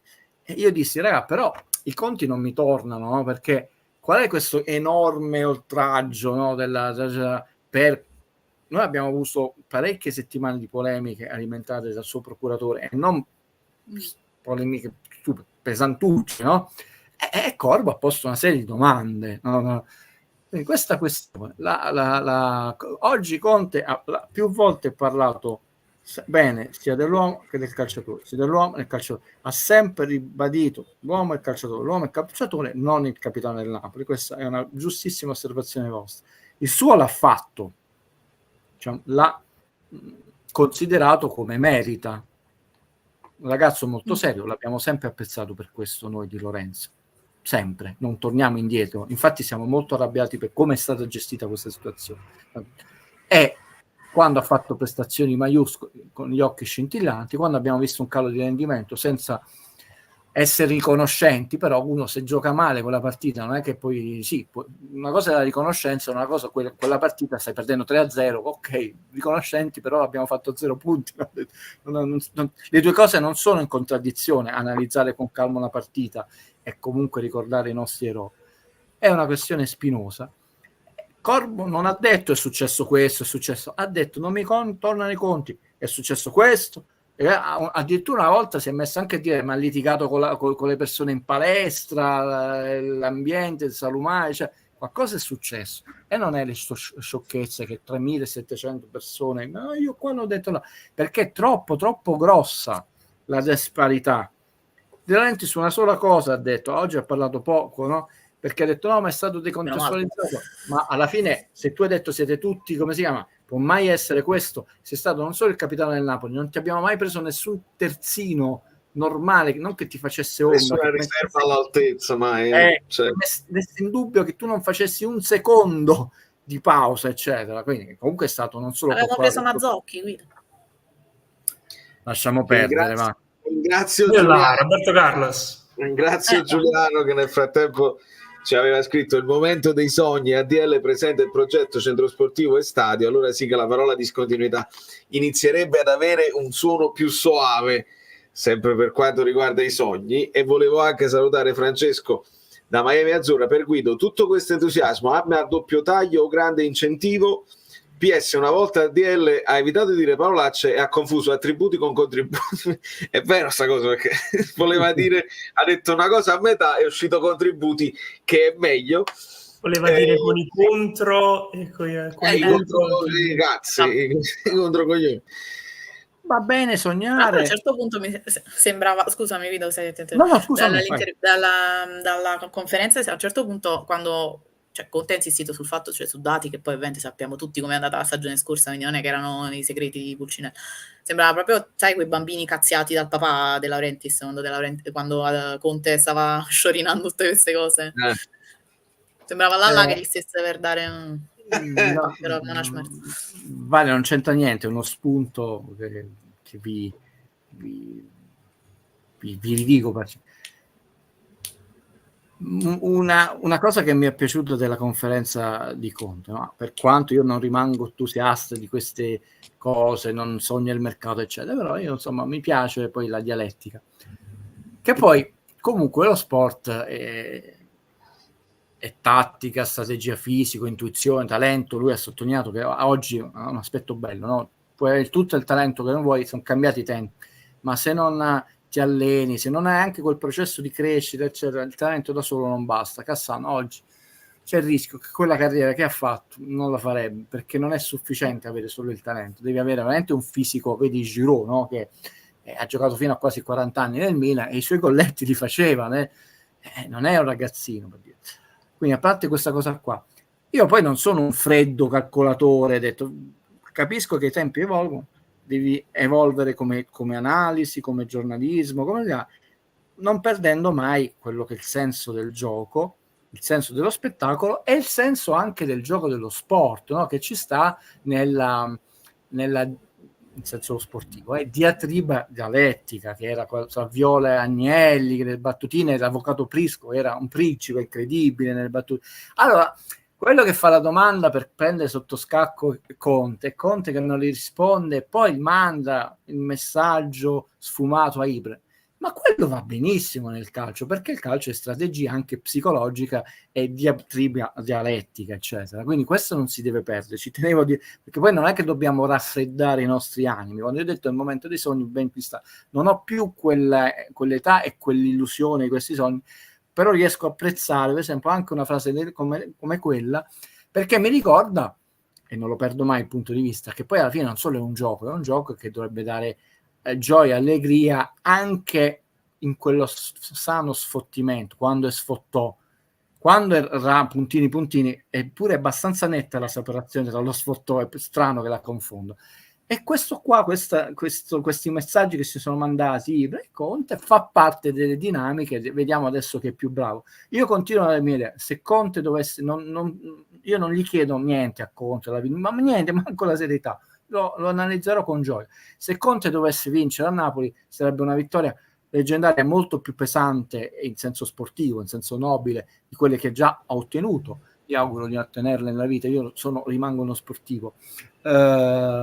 È iniziata, questo ve lo devo dire ragazzi, questa spero che sia invece più sana, è iniziata la stagione delle schermaglie dialettiche. Speriamo che siano più queste in punta di fioretto e non le banalità, perché o le volgarità, facciamo i campionati, il salto della spazzatura, no? Come dice quello là, a Napoli ci sono le Olimpiadi, quelle è di bassissimo livello, queste ci stanno nel mondo del calcio. Ferguson ci ha scritto un libro che a volte vinceva le partite proprio intimorendo psicologicamente gli allenatori avversari. Significa avere forza mentale, Valerio, cioè avere forza mentale e non essere poi un uomo del sud, accesi a rispondere in maniera incauta. Comunque anche i giocatori vedono che tu hai la forza per mantenerti lucido e combattivo nei momenti giusti. Questa cosa mi è piaciuta, la volevo dire. Io ho solo paura di quando si renderà conto che a noi ci ammoniscono. Ma quello è il problema. Quello sarà un faccia in fronte con la realtà, perché Conte non ha presente che significa questo.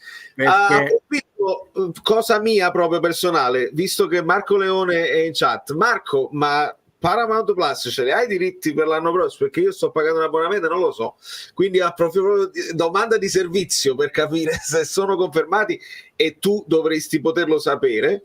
Complimento da Francesco, le nostre pelline sono bellissime e lo vogliamo dire senza dubbio per Valentina. E Peppe ci chiedeva cosa ne pensate se fosse eletto capitano un giocatore che viene dal mercato, ad esempio Buongiorno. Deve essere proprio pesante, cioè deve arrivare uno che entra caso raro. Sì, no, ma se è uno esterno, secondo me deve essere un uomo di Conte e basta, cioè Buongiorno non lo vedo, cioè è uno che se viene, per carità, aggiungi sicuramente un elemento, quindi secondo me sì, cioè se scegli di dare la fascia ad un esterno al gruppo che già c'era, secondo me deve essere solamente un uomo di Conte. Luca, perché poi è l'unico che mi viene in mente. Certo. Però ragazzi è un caso rarissimo, cioè l'ultimo caso che mi viene in mente è Sergio Ramos, che è andato a Siviglia e l'hanno fatto capitano. Ho capito, Sergio Ramos. Esatto. Esatto. Dipende anche dal Entrambi tipo questi di giocatori erano uomini anche originari, cioè Ramos è di Siviglia, proprio originario, ha cominciato lì, lui ha detto tante volte che il ritorno a Siviglia era una promessa fatta al padre. Hummels magari ci metto la firma domani mattina, però sono pochi a cui puoi dare questa possibilità. Io, con tutto il bene che voglio a Buongiorno, non credo proprio. No, vabbè, anche per lo stesso discorso della lingua, no? Cioè, alla fine sì, ok, viene Hummels, e poi con chi parla? Cioè, nel senso... Però Vale, vedi che come diciamo noi, non come dice chi cacciamo quello è capitano di Lorenzo, non è vero, la questione c'è. La assolutamente c'è e viene affrontata, per esempio, già in una community che comincia ad essere rappresentativa, ma non è il mondo, da diversi punti di vista.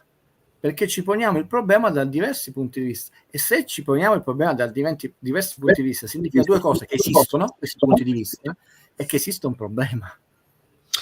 Quindi Massimo diceva Albiol è stato il vero capitano in 2 messaggi fa, però secondo me l'ha indovinato che più che Hamsik il vero capitano è stato Jorginho. Jorginho era importantissimo in quel Napoli a livello di spogliatoio. Sì. Ce ne siamo accorti. Secondo me lo puoi paragonare comunque a livello di Lobo, no? Cioè come leader più tecnico in campo, però come anche... punto di riferimento. Però ad esempio Jorginho comunque la lingua la parlava tranquillamente, quindi se anche Jorginho parla italiano, napoletano, qualsiasi cosa, capito? Radio Jorginho. Secondo me, diciamo, nella logica delle cose, come hai detto pure molto spesso tu, Vale, Rachmani secondo me è l'unico più pronto anche da un punto di vista di lingua, perché secondo me ha più proprietà di linguaggio di Kvara sicuramente, ma anche di Lobo, credo. Cioè, io Lobo non l'ho mai sentito parlare in italiano, quindi non lo so. Diciamo nelle interviste più o meno lo parla. Ah, ok, no, perché non mi era mai capitato di sentirlo. No, tranquillo, l'ho sentito io, non è Osimhen.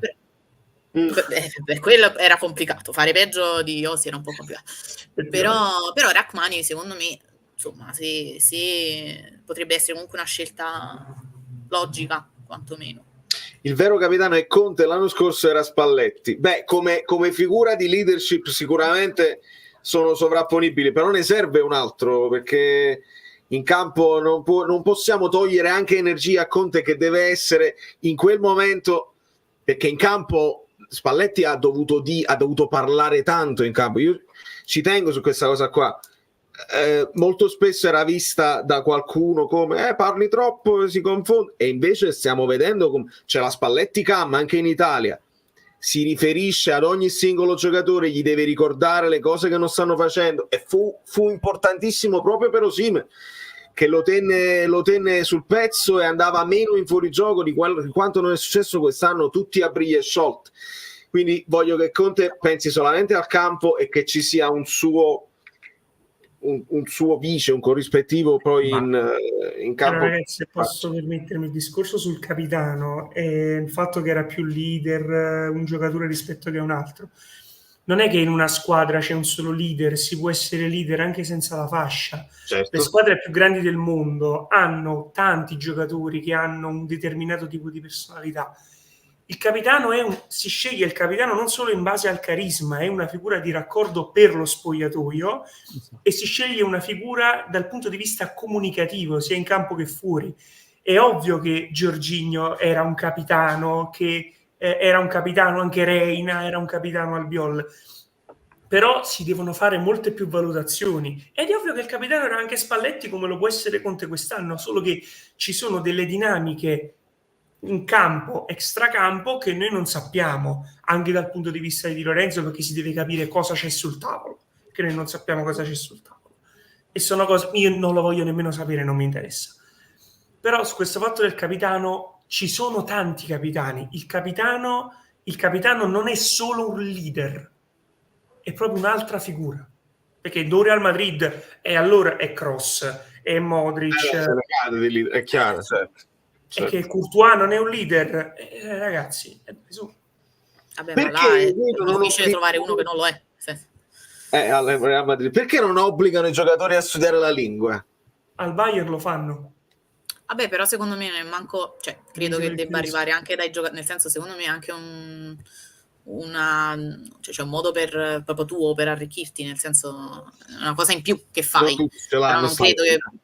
No, infatti, perciò... Quindi... Quanta saggezza abbiamo nella prima. Infatti preferisco fare...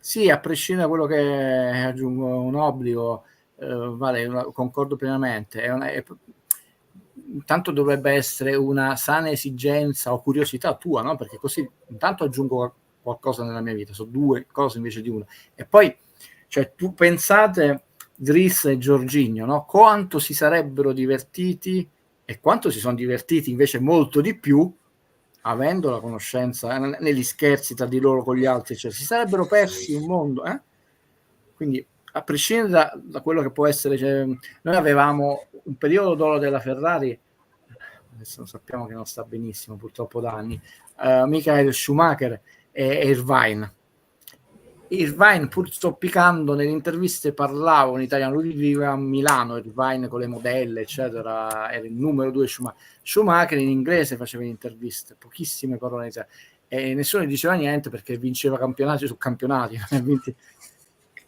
Nella Formula 1 parlano più lingue, eccetera. Quindi a volte ci sono delle persone che gli basta l'inglese, non hanno quella velocità, o pensavano di rimanere solo anno, quindi non capita solo nel calcio. Poi per alcuni le lingue sono ostiche, l'italiano per alcuni è facile, per alcuni non lo è. Quello che posso dirvi dalla mia esperienza di piccolo uomo, soprattutto perché ho iniziato presto nell'85 quando vivevo in Lussemburgo, è che in Italia c'è una cosa che ci facilita molto, parlo da stranieri, noi da italiani, e chiudo.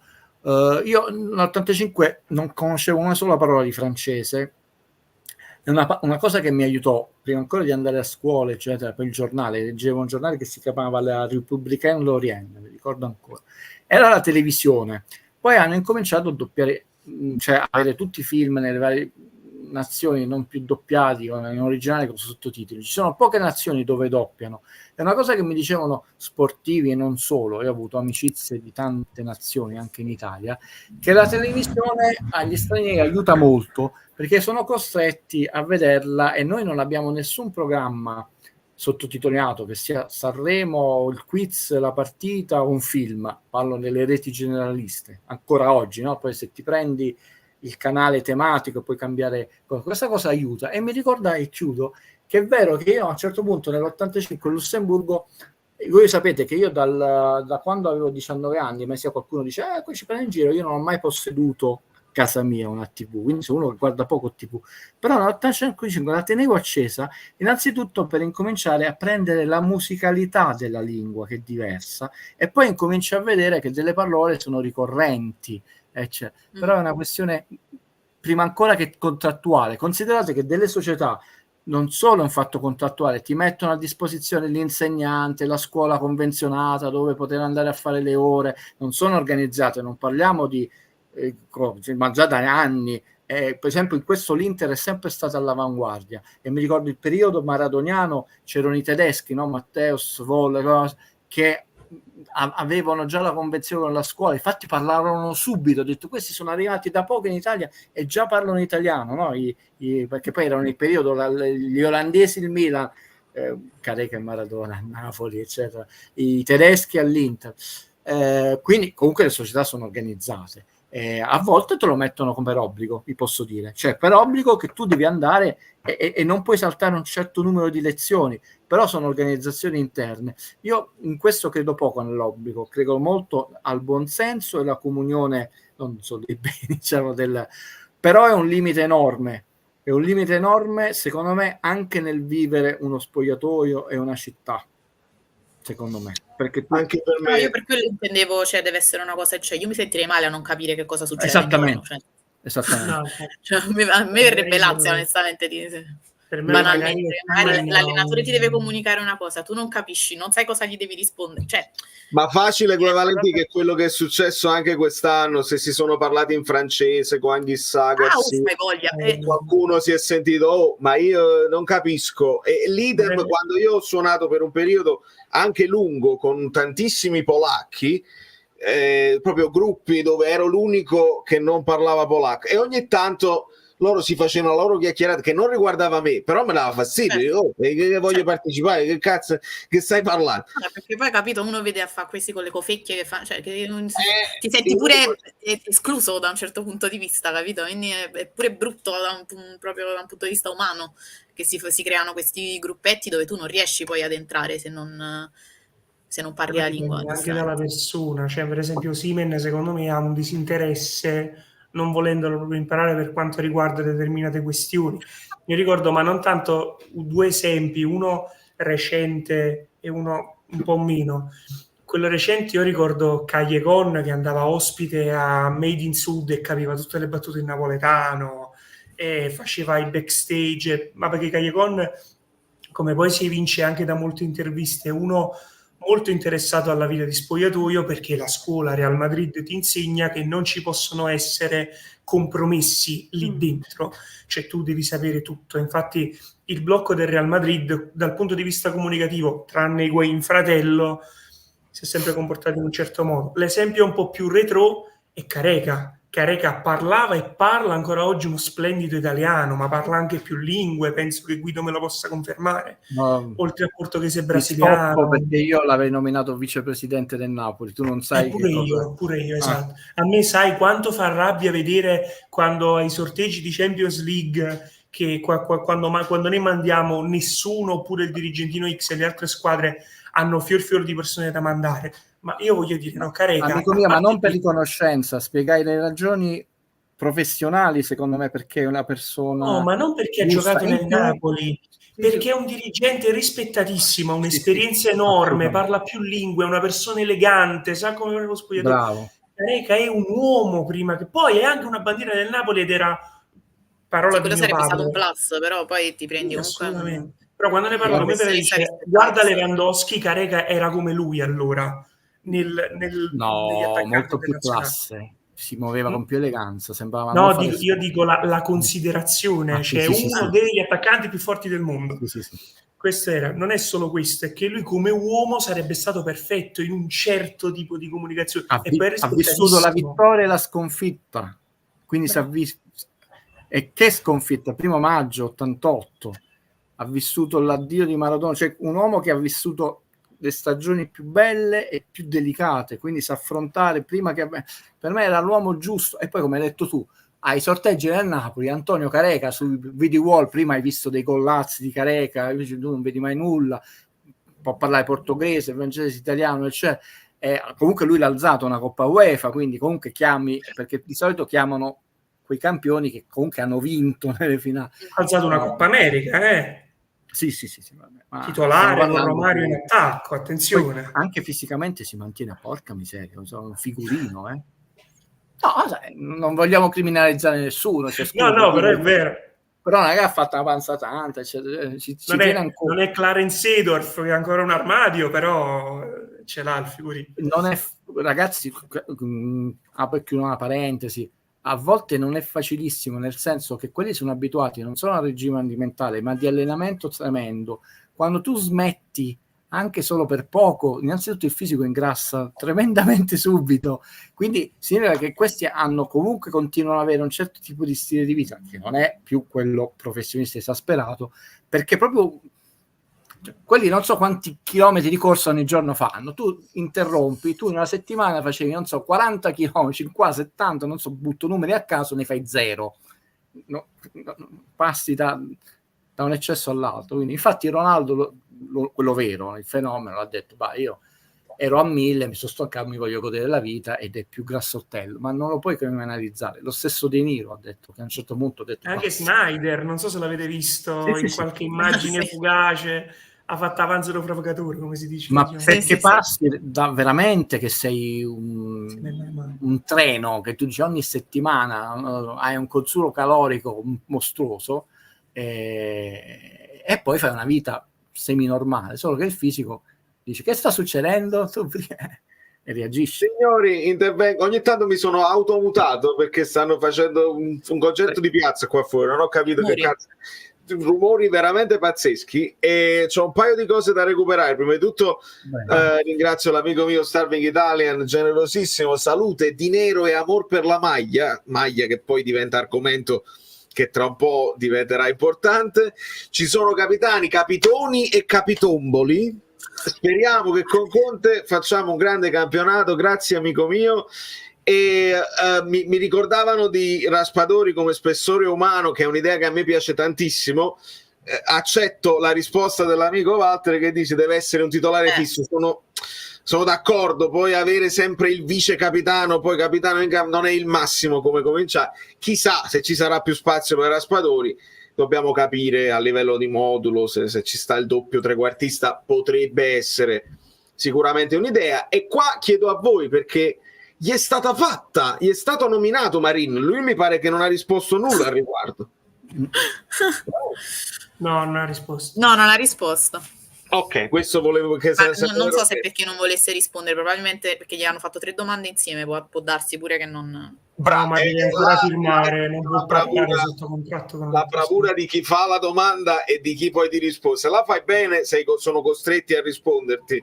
E gli allenatori a volte fanno comincio dall'ultima perché se no mi dimentico e poi recuperano.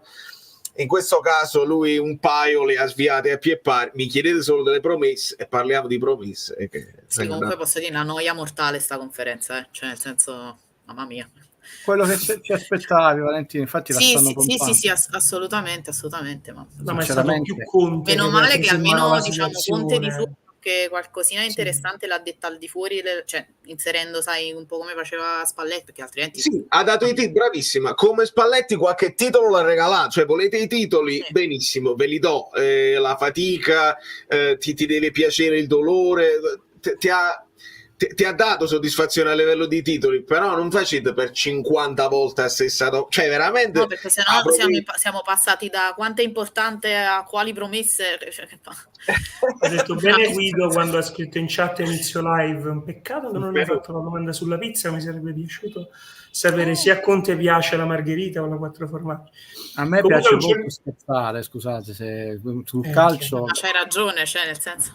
non so se Valerio ve l'ha mandata in community perché c'è una novità che vi annuncio, del tutto casuale. Insomma, chi ha seguito quel mio umile sgangherato canale YouTube di cinema ha visto per esempio una puntata, io tra i miei amici, ve lo dico sempre, amicizie di tutte, particolari pittori e attrici, un amico che è un vignettista, ha preso anche il premio Viareggio della satira e prese la medaglia da Pertini, cioè lui l'ha conosciuto di persona, ed è Nico Pilinini, che oltre ad essere un caro mito, è una penna satirica raffinata e affinata, non si interessi ma minimamente di calcio, ma proprio zero. Cioè, chi guarda il calcio, quelli che giocano al calcio sono dei BO e siamo amici, quindi non mi offendo. Ha mandato una vignetta dopo la partita dell'Italia che io ho girato a Valerio, la mandò a me e io dico ma posso mandare il mio amico di New York? Sì, sono onorato. Poi persone ironiche, non sono permalose, ma ne ha fatto un'altra. Allora io ho detto a Valerio, devo chiedere a Nico questa cosa qui. Le ho chiesto a Nico, ho detto sì, chiaramente, perché vogliamo fare un regalo alla community, no? Non io, nel senso il vignettista lui, di rappresentare un po' quello che può essere la copertina della giornata, del momento, attraverso la vignetta del mio caro amico Nico Pininini. Il problema qual è? E chiudo. Che il calcio, anche chi dice no, siamo ironici, no, parlano le battute, il sesso, eccetera, sono di un permaloso incredibile. E lui mi ha raccontato un aneddoto di quando lavorava al Satirion di Repubblica, che fecero il Satirin Gol di Repubblica. Allora pensate che quando uno si occupa di satira ha a che fare praticamente con rottura di scatole continue, se non addirittura cause per... Ho detto, Guido, non ho mai avuto tante rotture di scatole quando ho incominciato ho detto non me ne occupo più di calcio perché siete troppo permalosi. Ma invece io no. L'intervista post partita con la Croazia che si è arrabbiato con Fabio Capello mamma mia. Sì, se l'ha un po' presa. Quindi sono costretto a scusarmi a volte, è capitato in chat, se io amo scherzare, ma io amo scherzare nella vita e non è che il calcio non è, anche se è una parte della vita, non è tutta la vita, allora io devo diventare un musone del calcio, non esiste proprio per nessuno, ma manco per Valerio diventerei un musone del calcio, quindi scordatelo.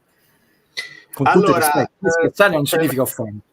C'è l'amico Antonio che entra, esce, però non vediamo, non c'è video e non c'è manco audio, quindi non so come risolvere.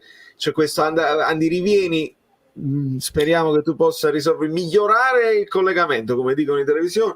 E Angela nel frattempo dice: sto guardando la partita del Belgio, Lukaku non corre, cammina, ti prego Antonio non lo prendere. ragazzi, E ma anche si nella sa, cioè, Roma non è andato a 1000. Guarda, con tutto che per me Lukaku non è assolutamente la prima scelta per l'attacco, secondo le mie preferenze personali, c'è un pre-preparazione di Conte e un post-preparazione di Conte. Sulla preparazione atletica non c'è nessuno che sia superiore ad Antonio Conte al mondo. Quindi. Con tutto che neanche io lo questo prenderei, sì. però non è proprio attendibile. Il Lukaku di No, però poi adesso. devi pure fare un discorso, cioè come Vale ha detto più volte, cioè comunque c'ha un anno in più e nell'ultimo anno sicuramente non ha avuto lo stesso numero di infortuni di Dybala, però problemini qua e là li ha avuti. È uno che ci mette tempo a entrare in condizione perché è un Vale, tu armadio. l'hai seguita un po' più da vicino la Roma per motivi... Purtroppo, sì. Purtroppo stavo Quindi stretto. mi sai dire bene, insomma, i suoi gol se li è divisi anche tra Coppa e campionato. Sì, no, ma i suoi gol li ha fatti Lukaku, ma come li ha fatti Dybala, perché poi, diciamo, vedendolo un po' da esterno ti sembra quasi sempre infortunato Dybala, però insomma, i suoi gol li ha fatti, però in percentuale molti di più sono della Juve, molti più gol. Sì, no, ma figurati. Però diciamo sono molti di più in percentuale quelli su rigore che su azione, per esempio. Cioè se tipo si voleva fare il paragone con Kvara o comunque con un altro esterno, insomma, da seconda punta, i gol li ha fatti per carità di Dio, però ha battuto 11 rigori in campionato, mi sembra, se non sbaglio. Cioè, comunque vanno anche rapportati ai gol che fai su azioni. Però per Lukaku il discorso è diverso, nel senso che c'ha una fisicità diversa, entrare in condizione ci mette parecchio, cioè non è uno che puoi mettere a partita in corso, perché i giocatori così, cioè proprio muscolarmente pesanti, se li metti in corsa non servono a niente, cioè nel senso che tu li metti 20 minuti, ci mettono 20 minuti solo per entrare in partita e quindi praticamente ti risulta quasi un cambio sprecato, quindi devi sperare che facciano bene tutta la preparazione all'inizio della stagione, che tu li puoi schierare sempre all'inizio e per carità poi Lukaku te la fa anche la differenza, ma ci sono partite dove non struscia un pallone e quell'unico pallone buono che tiene lo manda in curva, quindi Sì. poi c'è anche adesso all'Europeo, ha fatto, mi sembra, forse nella prima partita del Belgio, che credo sia l'unica che ho visto, ha sbagliato quasi 2 gol praticamente quasi a porta vuota, nel senso lui è il portiere.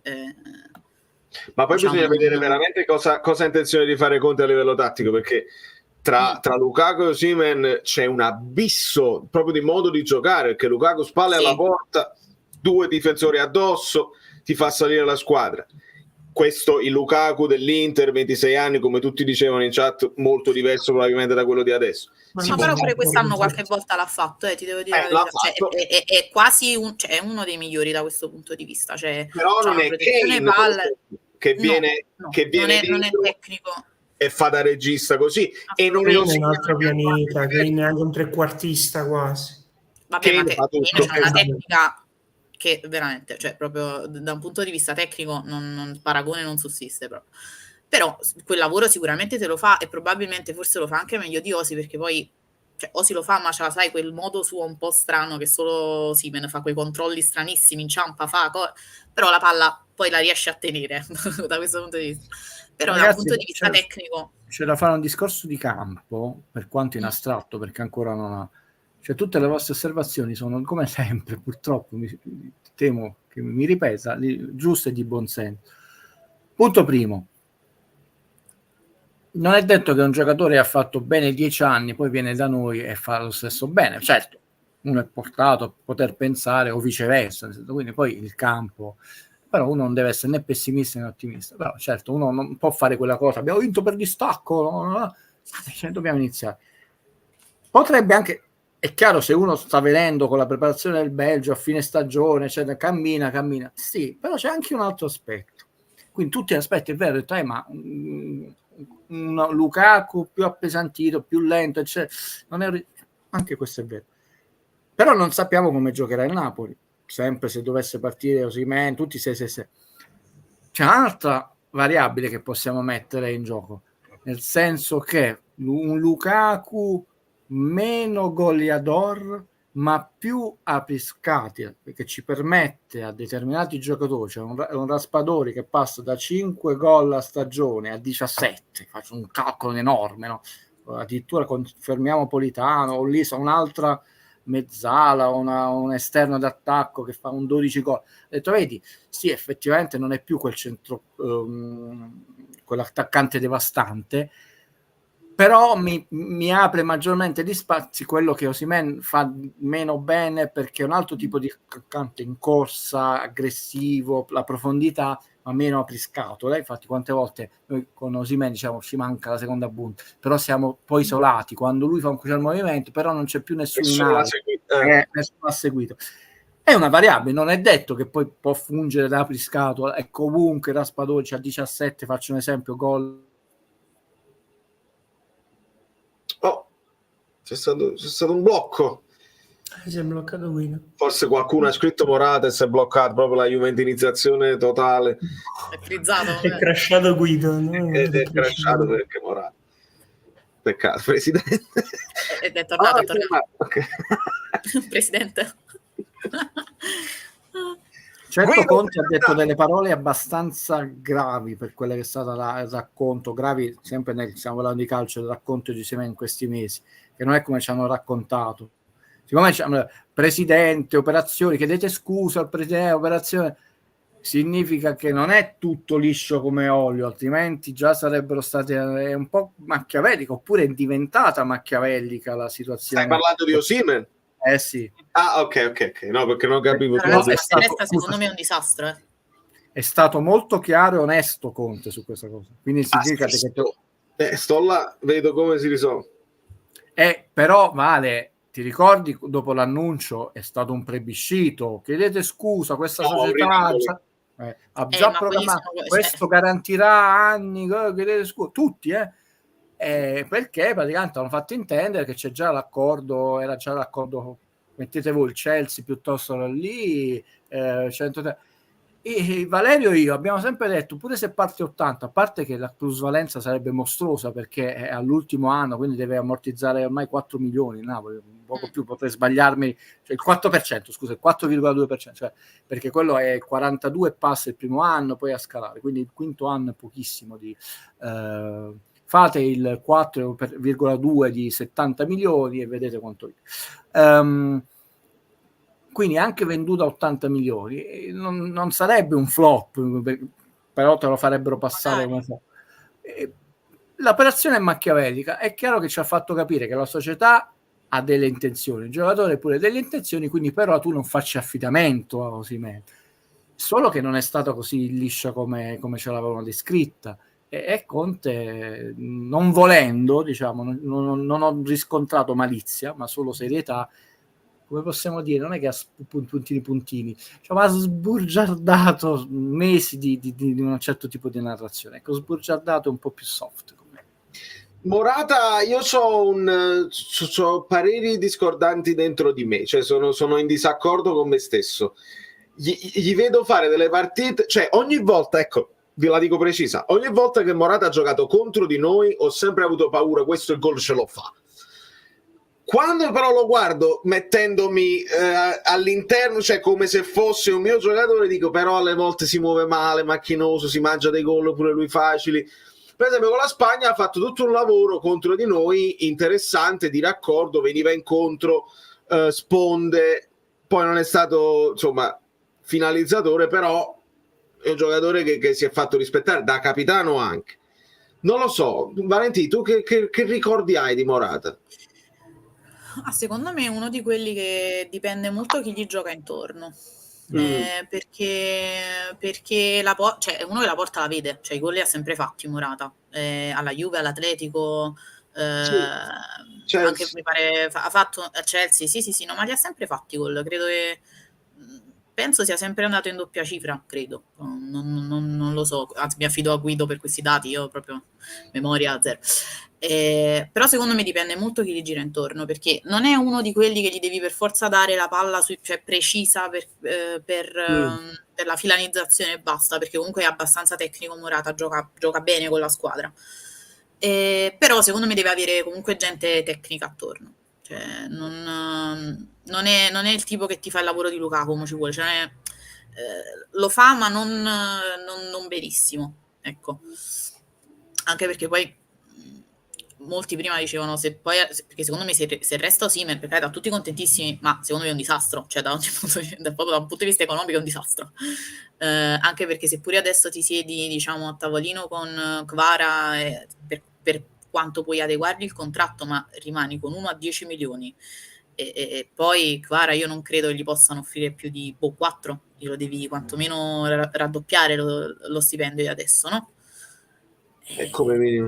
Secondo me diventa complicato. Effettivamente, giustamente, non mi ricordo un commento prima, avevano scritto, cioè, ingaggio alto per ingaggio alto, invece di prenderti Lukaku a questo punto di Osimhen, cioè nel senso è proprio l'ingaggio in sé il problema, secondo me. Ma anche le motivazioni. L'anno scorso ha interrotto il suo processo di apprendimento, sì. Non possiamo dire che è migliorato, mentre noi abbiamo visto degli elementi in campo anche caratteriali. Noi vedemmo una sorta di switch, per usare una parola inglese, visto che per ospitalità Valerio e non per atteggiarlo. Invece l'anno scorso noi abbiamo visto di nuovo degli atteggiamenti che speravamo di aver abbandonato, i picci, di nuovo a volte, delle volte che finiva costantemente in fuorigioco. Fatto delle prestazioni, dei gol anche imperiosi, penso quelli di testa, però è andato più a sprazzi e soprattutto non potete dirmi, vedi Guido, in questo è migliorato, vedi, prima non tentava tanto il tiro da fuori, adesso in ogni partita fa almeno 3 tiri, vabbè, non fa sempre gol, però sono parate difficili, prendiamo angolo, è inutile che facciamo gli esempi alla Salvini, cioè non mi potete dire che in questa parte del campo è migliorato, in questa carta abbiamo visto una certa stagnazione, poi il giocatore è forte, ma sia subito, parlate sempre male, però si è interrotto il processo, d'altronde poi provocazioni o meno eccetera, cambiare tanti allenatori non fa male. Lui si è fatto male come sempre una lunga parte della stagione e chiudo, Morata nella Juve non andava in doppia cifra, se ben ricordo, perché Morata è un giocatore particolare, no? A noi ci faceva male, penso il Reale del Manchester City, no? Che fece così, no, il Reale, scusa, che era l'Atletico Madrid. Atletico, sì. Sì.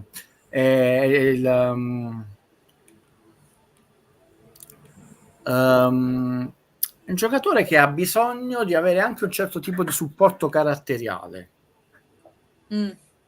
Però, insomma, qua dovremmo stare in mano bene.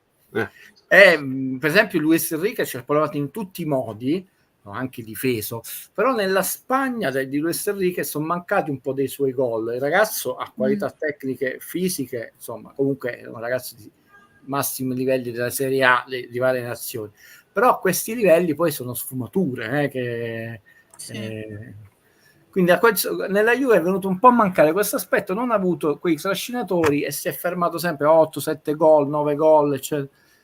Però forse non era titolare, Guido. Non sempre titolare era, perché mi ricordo forse l'ultimo non sempre. Però ho detto lui nei piedi ce li ha, è nella testa che non sempre ce li ha. Se tu gli entri nella testa è un ragazzo che quei 15-16 gol a stagione te li può fare. Però se non ci crede lui per primo, ragazzi, Higuain ci ha creduto e ne fece 36, saltando pure quelle 3 partite per squadra, perché ci ha creduto, perché Sarri ha visto che aveva i piedi favolosi, quindi se avesse avuto il carattere di Bagni non avrebbe giocato nel Napoli, che sarebbe stato inarrivabile, però ci ha creduto lui, ci ha creduto e li ha fatti. Fece vedere un'azione, scusa Valerio, Adriano Bacconi, io tra l'altro la vidi al San Paolo quella partita con l'Udinese, dove non la sbloccavamo e poi segnò quel gol che, se lo vedi dal basso, fece un tiro eccezionale con la palla che sembra quasi uscire, e Bacconi spiegò, ragazzi, questo lui ce l'ha perché non è un gol sarriano nella squadra, è un gol che si è andato a prendere lui, la classica partita che non riuscivamo a sbloccare dietro la curva B, me lo ricordo bene. E se tu lo vedi dal livello del campo, quel gol è impressionante, la tecnica che aveva, ma tu non fai 36 gol in Serie A, tra l'altro tirando pochissimi rigori rispetto a quando ha battuto il record in coabitazione, Immobile, pure lui 36 gol, perché poi a un certo punto ci devi credere tu per primo. E Morata, se però Conte può far uscire, però non credo che verrà mai. Stiamo parlando del nulla, sempre del fantacalcio, anche perché ha uno stipendio grosso, però è un giocatore che può tranquillamente arrivare in doppia cifra. Come no? Non credo che tenere Osimhen per un altro anno sia disastroso, perché alla fine spendi circa 17 milioni e ti tieni un top player in prestito oneroso che però ti porta un'entrata. Io non penso che è solo il problema del più e meno a bilancio, poi proprio gli equilibri che abbiamo visto quest'anno, non puoi tenere uno che ti costa così tanto e tutti gli altri... Poi magari capito, è anche che tu hai permesso di andare in Coppa d'Africa, è andato prima, è andato dopo, gli altri ragazzi hanno detto ma noi siamo rimasti qua per che cosa? Però lui l'ha detto, Valerio, la gente non ha imparato nulla dalla stagione. Lui l'ha detto, lui invece rispetto a Di Lorenzo ha detto era all'estero, che considera finita la sua esperienza. Ragazzi, non stiamo valutando né l'uomo né il calciatore, forse colpa mia, e mi scuso, non sono stato io chiaro. Che tra l'altro secondo me ha ancora margini di miglioramento, e tra l'altro Osimhen non ha 32 anni, eccetera, quindi anche non ha un'età dove puoi dire ormai dai, non ti puoi devi solo amministrare il talento e il tuo fisico. Ma ce l'ha detto, ragazzi, quando il giocatore te lo dice, che considera, quindi lui se ne vuole andare via, la società non vuole avere questo bilancio, certo può rimanere, nessuno si presenta. Se rimane deve ritrovare quelle motivazioni molto forti dentro di lui, e ovviamente la società si trova di fronte a un'operazione che aveva prevista in un'altra maniera, perché sono sicuro, perché non è fatta da sprovveduti la società sportiva Calcio Napoli, che quei livelli hanno detto non glielo porta a 8 perché non potrò mai aumentarli tutti, anche di poco, ma per quanto io posso aumentarli agli altri miei calciatori ci sarà pure a 5, comunque 1,5 che è tantissimo per il Napoli. Abbiamo dovuto dar via Lozano e Zelis che prendevano 4, 4,2, 4,5, quindi erano alti, erano considerati per la nostra società. Gli stipendi, anche se li porti a 5 c'è un abisso rispetto ai 10 di Osimhen. Quindi, cioè, se i ragazzi non si convincono di queste cose, e poi l'anno scorso ci sono state tante dinamiche che hanno influito, il ragazzo considera conclusa e uno deve anche lasciare andare col sorriso la sua esperienza. La società considera prioritari determinati equilibri di bilancio, qua la parola è corretta perché proprio parliamo di equilibri di bilancio contabili, rimane, si tratta di ritrovare equilibri di bilancio, che devi andare da Osimhen e dici mi rivediamo a ribasso il contratto perché speravamo... ovviamente Kvara, per quanto tu, visto che non l'hai fatto l'anno scorso quando lo dovevi fare, lo triplicavi da 1 a 3, diciamo, già era un segno di gratifica.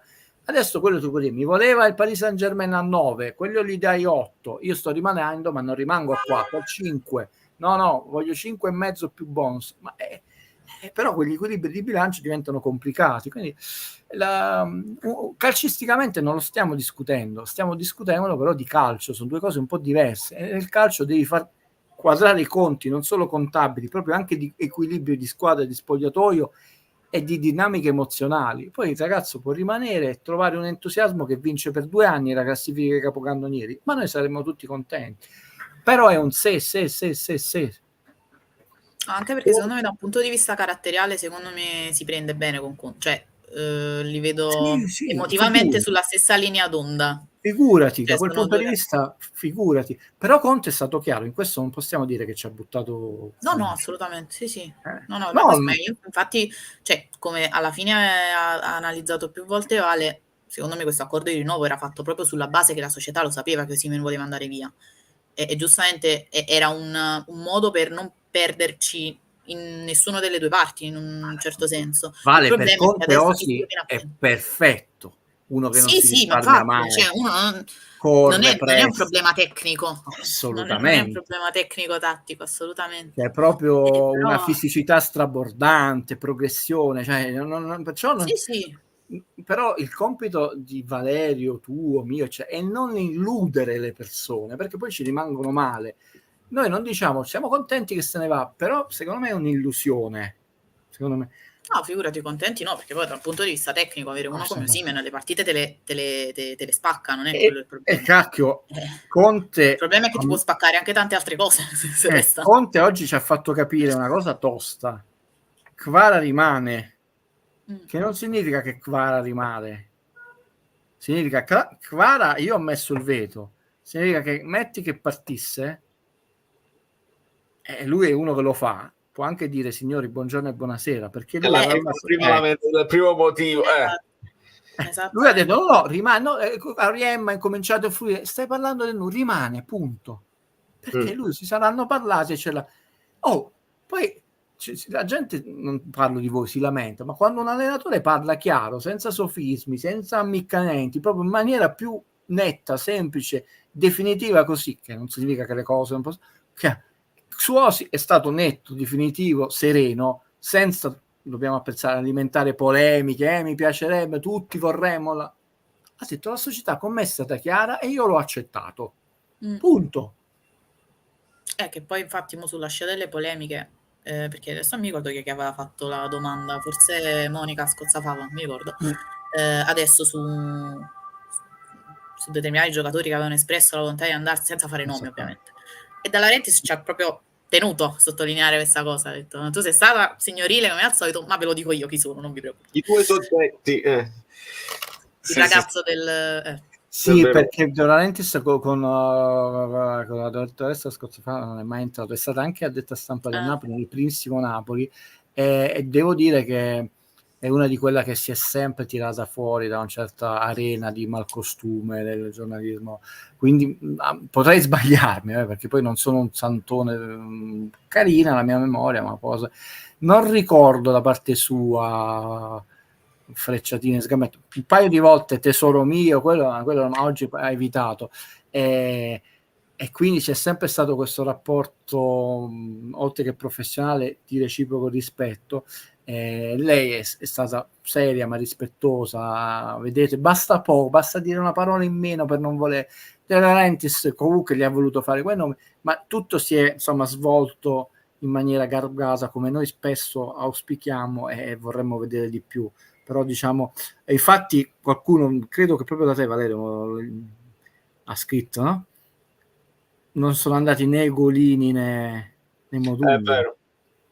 No, Modugno l'ha fatto. Era Modugno, sì. Allora hanno scritto una cosa sbagliata. No? Sì, ha fatto una domanda. Infatti ero curiosa, perché di solito Sky generalmente sono i primi a partire con le domande nelle conferenze. Modugno c'ha una dipendenza fuori Castelvolturno, ragazzi. Sì. In genere o c'è Ugolini o c'è Modugno, quindi ero curioso che poi dopo tutti gli appicci della scorsa stagione pensavo che non avessero mandato totalmente soprattutto su Modugno, totalmente campati in aria, perché non che c'ho qualcosa contro Golini, però Modugno ha sempre messo un pochino di partecipazione in più, anche emotiva, nel racconto del Napoli, quindi dal mio punto di vista c'è stato, anzi forse anche sbagliando, non si è mai manifestato solo freddo. Infatti determinati allenatori hanno intrapreso con lui un rapporto anche più amichevole, perché hanno riscontrato questa umanità. Poi ti fa quello, non c'entra niente, tu lo devi giocare come professionista. Non è mai stato sgambettoso, usiamo questo neologismo, totalmente campato. Signori, quel ragazzo del Verona, cioè Calzona, la cosa è passato. Miglior terzo. Ma non è allenatore di elementari, l'asilo nido è passato, lui e Lobotka, gruppo è folle completamente, dove sono finite tutte a 4 punti, Romania, Belgio, Slovacchia e Ucraina. Sì. L'Ucraina per differenza reti è ultima, quindi l'Ucraina con tutti quelli là forti, Mudryk eccetera eccetera, è finita ultima in questo girone di ferro, veramente pazzesco. Anche il girone della Francia è stato stranissimo, cioè l'Olanda adesso però passa come miglior terzo. Non so, e infatti sarà un macello, quindi questa l'Ucraina è diventata il nuovo Napoli. Può essere che da quarta con 4 punti ci sarà qualche terza che passerà con meno punti dell'Ucraina. Questo non lo so come funziona, ma potrebbe essere addirittura così. Quindi fai 4 il Napoli con 12 punti della Champions che non passò. Quindi il papà di Lobotka è passato. Possiamo dire, Valerio, Belgio-Francia, che siamo contenti. Tra l'altro dal lato opposto, sì, mamma mia, del tabellone. Che siamo contenti perché poi è una persona che è stata prima di tutto umanamente, si è preso certi pacchi, eccetera. Professionalmente non è venuto a rubar nulla, cioè lavorava anche con le frasi, non allena. Questa è la parte proprio brutta. Purtroppo poi c'è gente che crede che questa sia la verità, no? Tu puoi dire un allenatore che di nuovo che non ha impattato sul Napoli, ha avuto risultati inferiori a quello che potevano essere anche le peggiori aspettative, però queste frasi che poi diventano quasi delle etichette. È un onesto allenatore che sta facendo la sua onesta carriera, forse in tarda età, detto, quindi è arrivato tardi alla prima squadra, punto. Però insomma, ognuno, non possiamo insegnare noi la vita a nessuno. Io ancora sto imparando a me stesso, figurati se mi metto a insegnare a un procuratore. No, mi fa piacere. Massimo mi conferma, la Slovenia passa con 3 punti, l'Ucraina fuori con 4 punti, e noi con Romania, Austria, Inghilterra e Svizzera l'autostrada. Valerio, Belgio, Francia, Portogallo, Germania e Spagna sono tutte dall'altra parte del tabellone. Mamma mia, è vero. Però ricordiamo che anche Spalletti aveva dall'altra parte del tabellone col Napoli, aveva sì. il City. Sì, ma tolta la nazionale italiana, no? Che non è l'unica che partecipa, cioè significa intanto che non può esserci una finale Francia, Spagna, Germania, Belgio, cioè di queste superpotenze o la Spagna o la Germania, mettiamoci ormai il Portogallo, o la Francia. Belgio non credo vada in finale, può andare in finale, e però si sta manifestando che dall'altra parte c'è l'Inghilterra, perché l'Italia è già passato con la Svizzera secondo gli analisti. Gli svizzeri hanno detto attenzione, che noi... però comunque ci fanno un mazzo così. C'è un forte sbilanciamento, ragazzi, cioè già avere Spagna, Francia e Germania tutti da una parte e la mina vagante Portogallo, Infatti scusa, mi ero mutata perché stavamo commentando proprio diciamo la fortuna importante dell'Italia. No, io ne approfitto per girarvi questa cosa di cui ho parlato con gli amici abbonati ieri. Ma se dai una squadra come l'Inghilterra a Spalletti con un po' di tempo, perché il potenziale dell'Inghilterra lì è tra centrocampo, ma tu non trovo... No, ma ha una rosa secondo me pazzesco, solo che vanno a 3 all'ora e sembra che si pestino i piedi tra di loro, va strutturata bene rispetto al materiale umano che sta mettendo in campo l'Italia, che onestamente io penso che rischiamo proprio per le individualità. Comunque proprio le scelte con la Croazia non è che siano state, sarebbe da semifinale sempre l'Inghilterra con Spalletti, cioè, poi quando arrivi in semifinale sono sfumature, ragazzi, quelli che, sì. Secondo me nelle competizioni internazionali, che siano di club o delle nazionali, secondo me l'obiettivo massimo è la semifinale. Poi dalla semifinale in su tutto quello che avviene è guadagnato e sono veramente sfumature, perché sono tutte anche il quando, no? Tu hai fatto un super campionatone, incontri il Manchester City quando ormai è spompato, cioè. Però dici bene, con questo materiale tecnico che ha l'Inghilterra, con questa concentrazione, perché spesso ha avuto qualche buon elemento, però poi in mezzo a una squadra modesta, no? Però gli manca la benzina con ottimi ottani, no? Vero. Voglio dare un bacio a Torre Falanga, ancora a Maiorca, non posso seguire la Rai, ma abbraccio tutti, sembra che Conte abbia dato ottime vibes, recupererò fra qualche giorno, mi sa. Forza Napoli sempre, un bacio gigante a Torre, e siamo arrivati a 3 ore, 3 ore, è quasi una crasi di live, e quindi io vado a fare, vedi, giusto in tempo. Buonasera a tutti.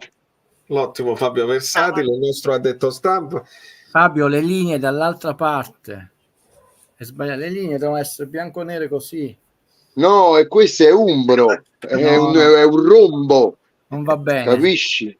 Hai ragione, la prossima volta mi presento con la mia juventinità. Guido, scusami. Io sono in tristezza con Madonna, qualcuno lo avvisi a Conte, ragazzi, non teniamo le strisce addosso. Per ora ho iniziato con i colori, la prossima volta sarò al 100%, diciamo che è già il 70%. Se no non andiamo d'accordo. Hai ragione, chiedo scusa a tutti, però il bianco e il nero c'è.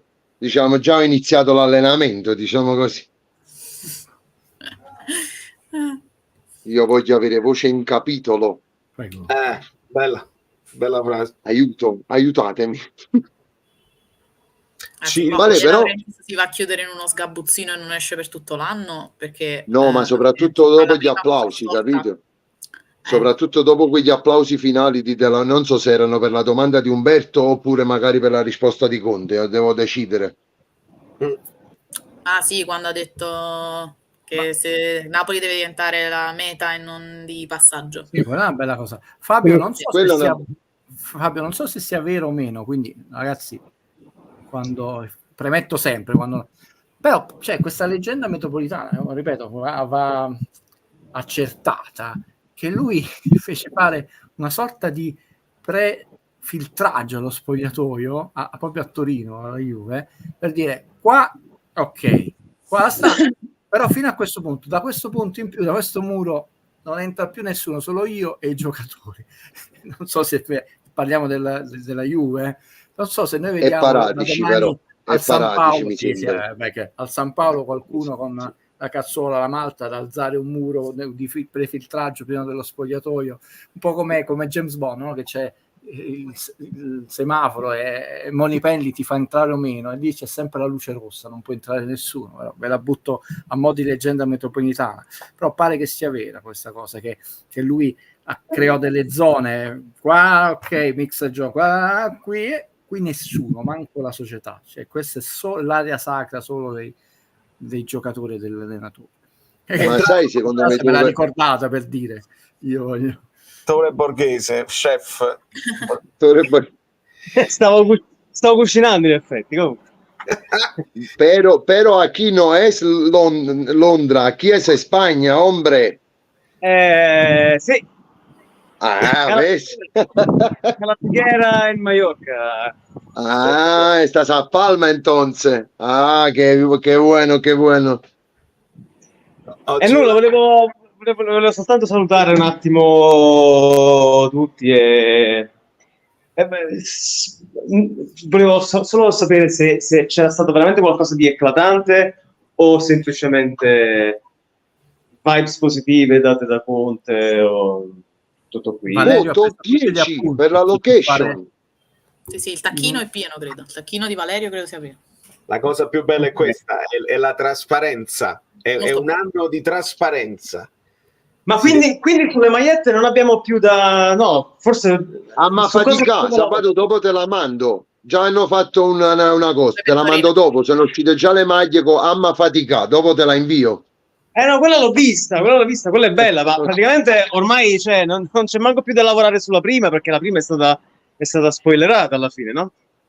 Vale, è colpa tua. È uscita lì. Vabbè, ma io a un certo punto io ho semplicemente detto, io non lo so, non so niente, perché Valentino non mi ha detto niente, anzi Valentino ha parlato più con altri tifosi che con me, ma avevo messo insieme due puntini, mi ero reso conto che avevano cambiato il logo e quindi aveva senso, cioè qualcuno l'aveva scritto, abbiamo fatto un rebranding senza annunciarlo praticamente, perché il passaggio al logo semplicemente con le linee senza i colori, benissimo. Ok. C'era il rumor della Coca-Cola che ho preso, che ho cambiato così, e poi mi sono inventato io che c'erano queste strisce in mezzo, ma giusto per dare un senso grafico a una maglia che sennò solo blu rischia di essere banale. Per noi è bello. Però ho beccato le linee quelle là e così pare che sia. Poi aspettiamo, dobbiamo capire bene la tinta, perché Tore, dal leak non si capisce bene quale sarà. Sì, la tonalità dell'azzurro potrebbe anche essere diversa da quella per via delle aberrazioni, un po' degli scatti, delle fotografiche, poi quelle appunto è un leak. Qua, no? Quella di quest'anno, che risulta molto tenue, quasi pastello in alcune fotografie, ma se la vedi dal vivo non è così, è abbastanza... No, certo. La resa cromatica delle fotocamere, dei cellulari è completamente diversa rispetto a quella che puoi avere da una telecamera professionale, e che comunque non è la stessa cosa di quello che tu vedi a occhio nudo, quindi è sempre quello. Vabbè, quindi la bianca, quindi sappiamo che invece non è niente di speciale. C'è la rossa. Ci sarà la rossa quest'anno, attenzione, ci sarà la rossa. La seconda è rossa. Rossa. Questa novità che è esclusiva azzurro fluido. Va bene. La terza è bianca, però è quel bianco. Piacere come al solito. Ciao, Vale. Ci rivediamo presto. Ciao Vale. Ciao, buona serata. Vabbè. Io so che la terza è la bianca, sa, è tipo quella là quando c'era Sarri, era marrone là, quella cosa, Ok, però ok. dico, il bianco, dico, quel bianco là, non che sarà così, parlo del colore.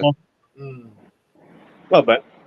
Vabbè, ci Anche divertiremo. se tu, Vale, hai parlato del pastello, per me la maglia più bella che hanno mai fatto a Napoli è stato quando c'era Cavani che la indossarono contro la Lazio ed è quel famoso 4-3, te lo ricordi perfettamente. Quel celeste, quello là, io credo forse sia il secondo colore più bello della storia dopo quello di Maradona, quella là il primo scudetto, mi sembra, Mars, là, qual era? Mars. Sì. Era bello. Era Macron quella là. A Molto, me, molto. a me sarebbe piaciuta pure quella di fine anni 70, quella bianca con i righini sottili rossi e gialli. Sicuramente Guido se la ricorderà. Sì, Quella sì. non era male. Quella sarebbe stata carina. Va bene, ragazzi, Comunque qualcosa, non come vorremmo noi, eccetera, qualcosa si sta muovendo, perché negli ultimi anni dobbiamo dire che c'è stata una maggiore ricercatezza estetica. Resta un abbraccio Guido, ciao. Ciao Flore, resta più bella la maglia che facesti tu, che richiamava le ceramiche di Capodimonte. Grazie. Non Ti è ringrazio. vero. Però secondo me può aver dato un impulso, che poi c'è stata questa idea una sorta di filigrana con il Vesuvio, eccetera. Sai, avere un riferimento reale, non le parole per distacco, cioè, insomma, concreto, cioè tu comunque poi ti fu anche rubata quella maglia, tu ora mi dico. Comunque... Ma pure oggi quella di Valerio. Sì, diventa anche se silente, nel senso che Valerio non è stato contattato, quindi non c'è stata una interlocuzione in tempo reale, però diventa un interlocutore che esiste, capito? Quindi comunque è importante farle queste cose. Poi se si facessero in modalità ancora più costruttive saremmo contenti, ma intanto qualcosa si muove, perché rispetto a certa sciatteria, perché noi abbiamo avuto delle maglie zoppicanti, lo possiamo dire che sono state zoppicanti. O si offende qualcuno? No, non si offende. Quella dell'anno scorso era una bella maglia. Sì. Bella. Sì. Sì. Fabio, io ti abbraccio forte.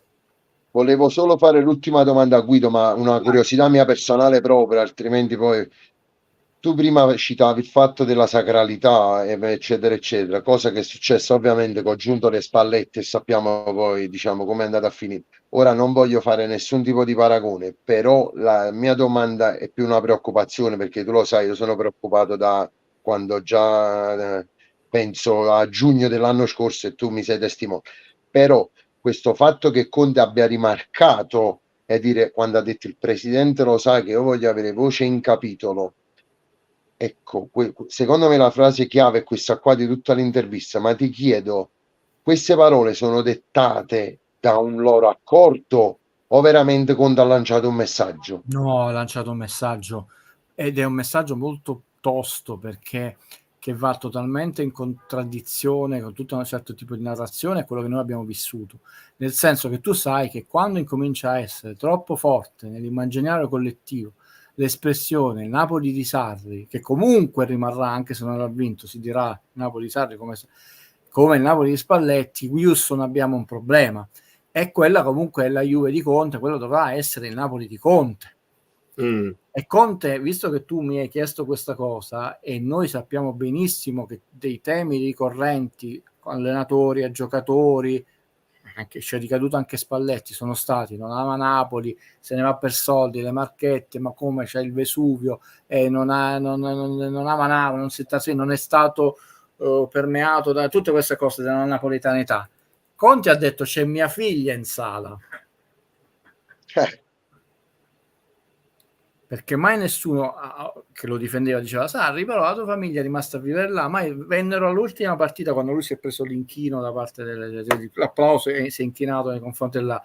E comunque oggi in sala sono particolari che casomai ai tifosi un po' medi non colgono, perché mo vediamo, non viva a Napoli eccetera, però lui oggi per la presentazione non solo ce l'aveva, ma ci è tenuto a precisare che c'era la figlia in sala. Non è che comunque c'era, anche se non lo prendeva, cioè, ci ha dato questa informazione. L'informazione che casomai in altri contesti ha un peso diverso, nel nostro contesto io dico che ha la sua piccola importanza. È sempre un mio parere, che posso sbagliarmi, però non va trascurato. quello che Però ha dici tu rimarcato i 3 sicuramente è anni e molto, mezzo, la quello pure ha che rimarcato dici i tu 3 è anni. molto importante, perché poi bisogna vedere se è una new era, se tu hai la grandezza, che non è l'umiltà, è anche l'intelligenza di capire che comunque così funziona. Sono i Chicago Bulls, i Jackson, Scottie Pippen e Jordan, come di Kobe, come i Magic, Karim, poi la famiglia Buzz, la famiglia proprietaria dei Lakers, eccetera. Ma così funziona nello sport. Devi essere bravo a mettere da parte la tua verità, a fare un passo indietro, ma è un passo indietro che in realtà è un passo in avanti, perché comunque tu rimani nell'immaginario di quello che ha fatto Vince. Questo da noi non è successo. Ecco, Conte ci ha fatto capire, io devo decidere, quello è il mio giocatore, perché lui mi segue, io lo difendo e noi andiamo fino in fondo. Se incominciamo a vedere dei cortocircuiti non andiamo d'accordo. Poi tra il dire e fare c'è di mezzo la campagna acquisti, la campagna abbonamenti. La Roma sta già a 40.000 abbonamenti, cioè la Roma non è ha lanciato la campagna acquisti, la sta interrompendo per eccesso di abbonamenti. A noi è stata lanciata la campagna abbonamenti? No, chiedo a Valerio.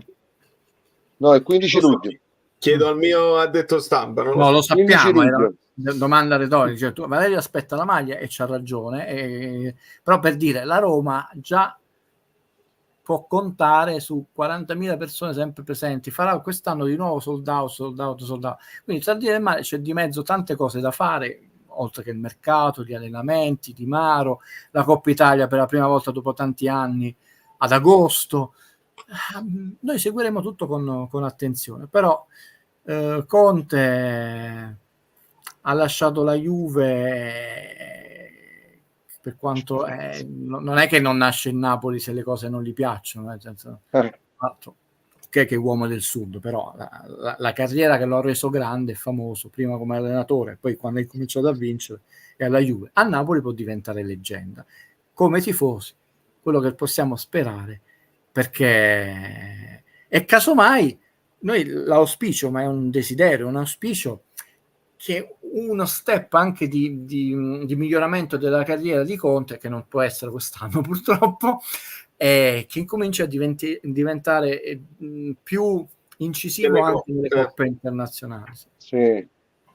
L'abbiamo lanciato il nostro auspicio per Antonio Conte, che possa diventare leggenda a Napoli possa farci crescere insieme a lui anche nell'ambito internazionale. Ti bacio, Fabio. Ti saluto a mio cognato Genni, te lo ricordi quello quando andammo a Napoli a Mergellino? Come no? Ti salutami tanto Valerio. Un abbraccione anche a Genni. Ciao Guido. Ci vediamo di là. Guido, c'era chi ti chiedeva, credo fosse Massimo, che diceva come attore, se dovessi paragonare Conte ad un attore, chi ti viene in mente? Non lo so se ce l'hai già presente o se ci vuoi pensare un pochino. La New Era, non era. Ci penso un po', sì. Quando ho visto la conferenza, poi non c'è tempo di mandarli, mo te lo mando, però la gente se lo ricorderà. La prima cosa mi è venuta in mente, riferita insomma a questa acclamazione per unanime, no? La scena, no, di episodio 3, quando l'imperatore dice: riorganizzo la Repubblica nel nuovo impero per dare ordine. E Natalie Portman dice la frase che poi è il testamento politico di George Lucas: è così che muore la democrazia, sotto scrosciati applausi. Però uno dice: siete pessimisti.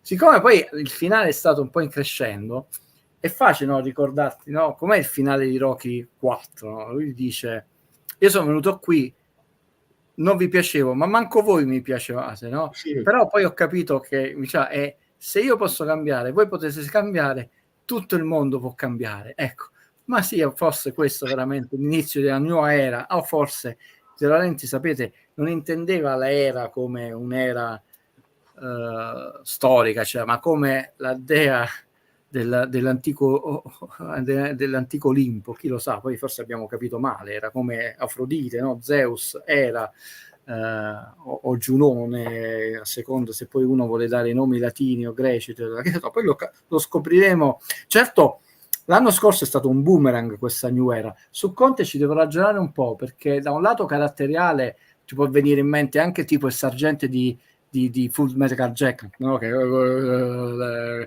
lo ricordate, se è leggendario quella, tra l'altro era un vero marino, che insomma il Full Metal Jacket è esattamente diviso in due parti, no?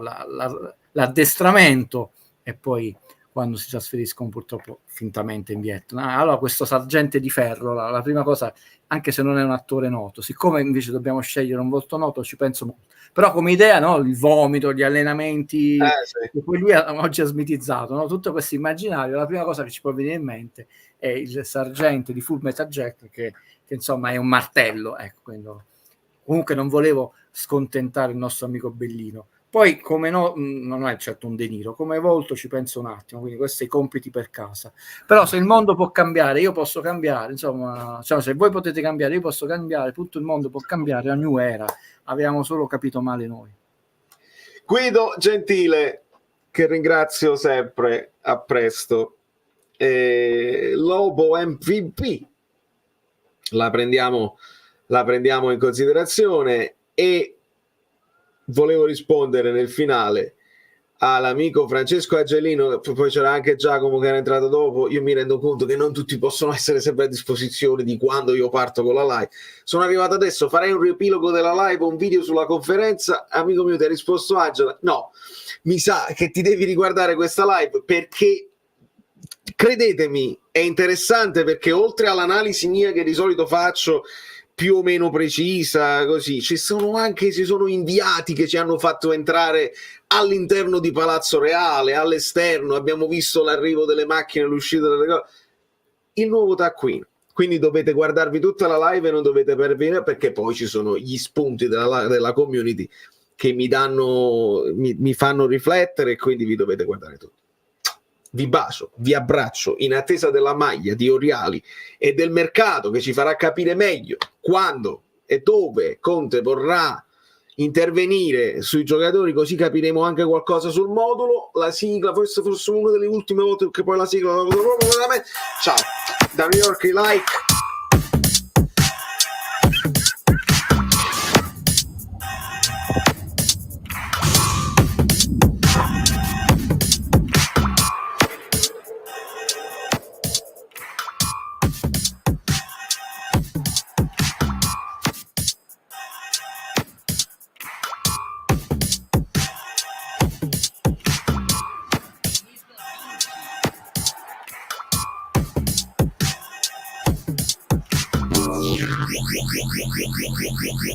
Yeah.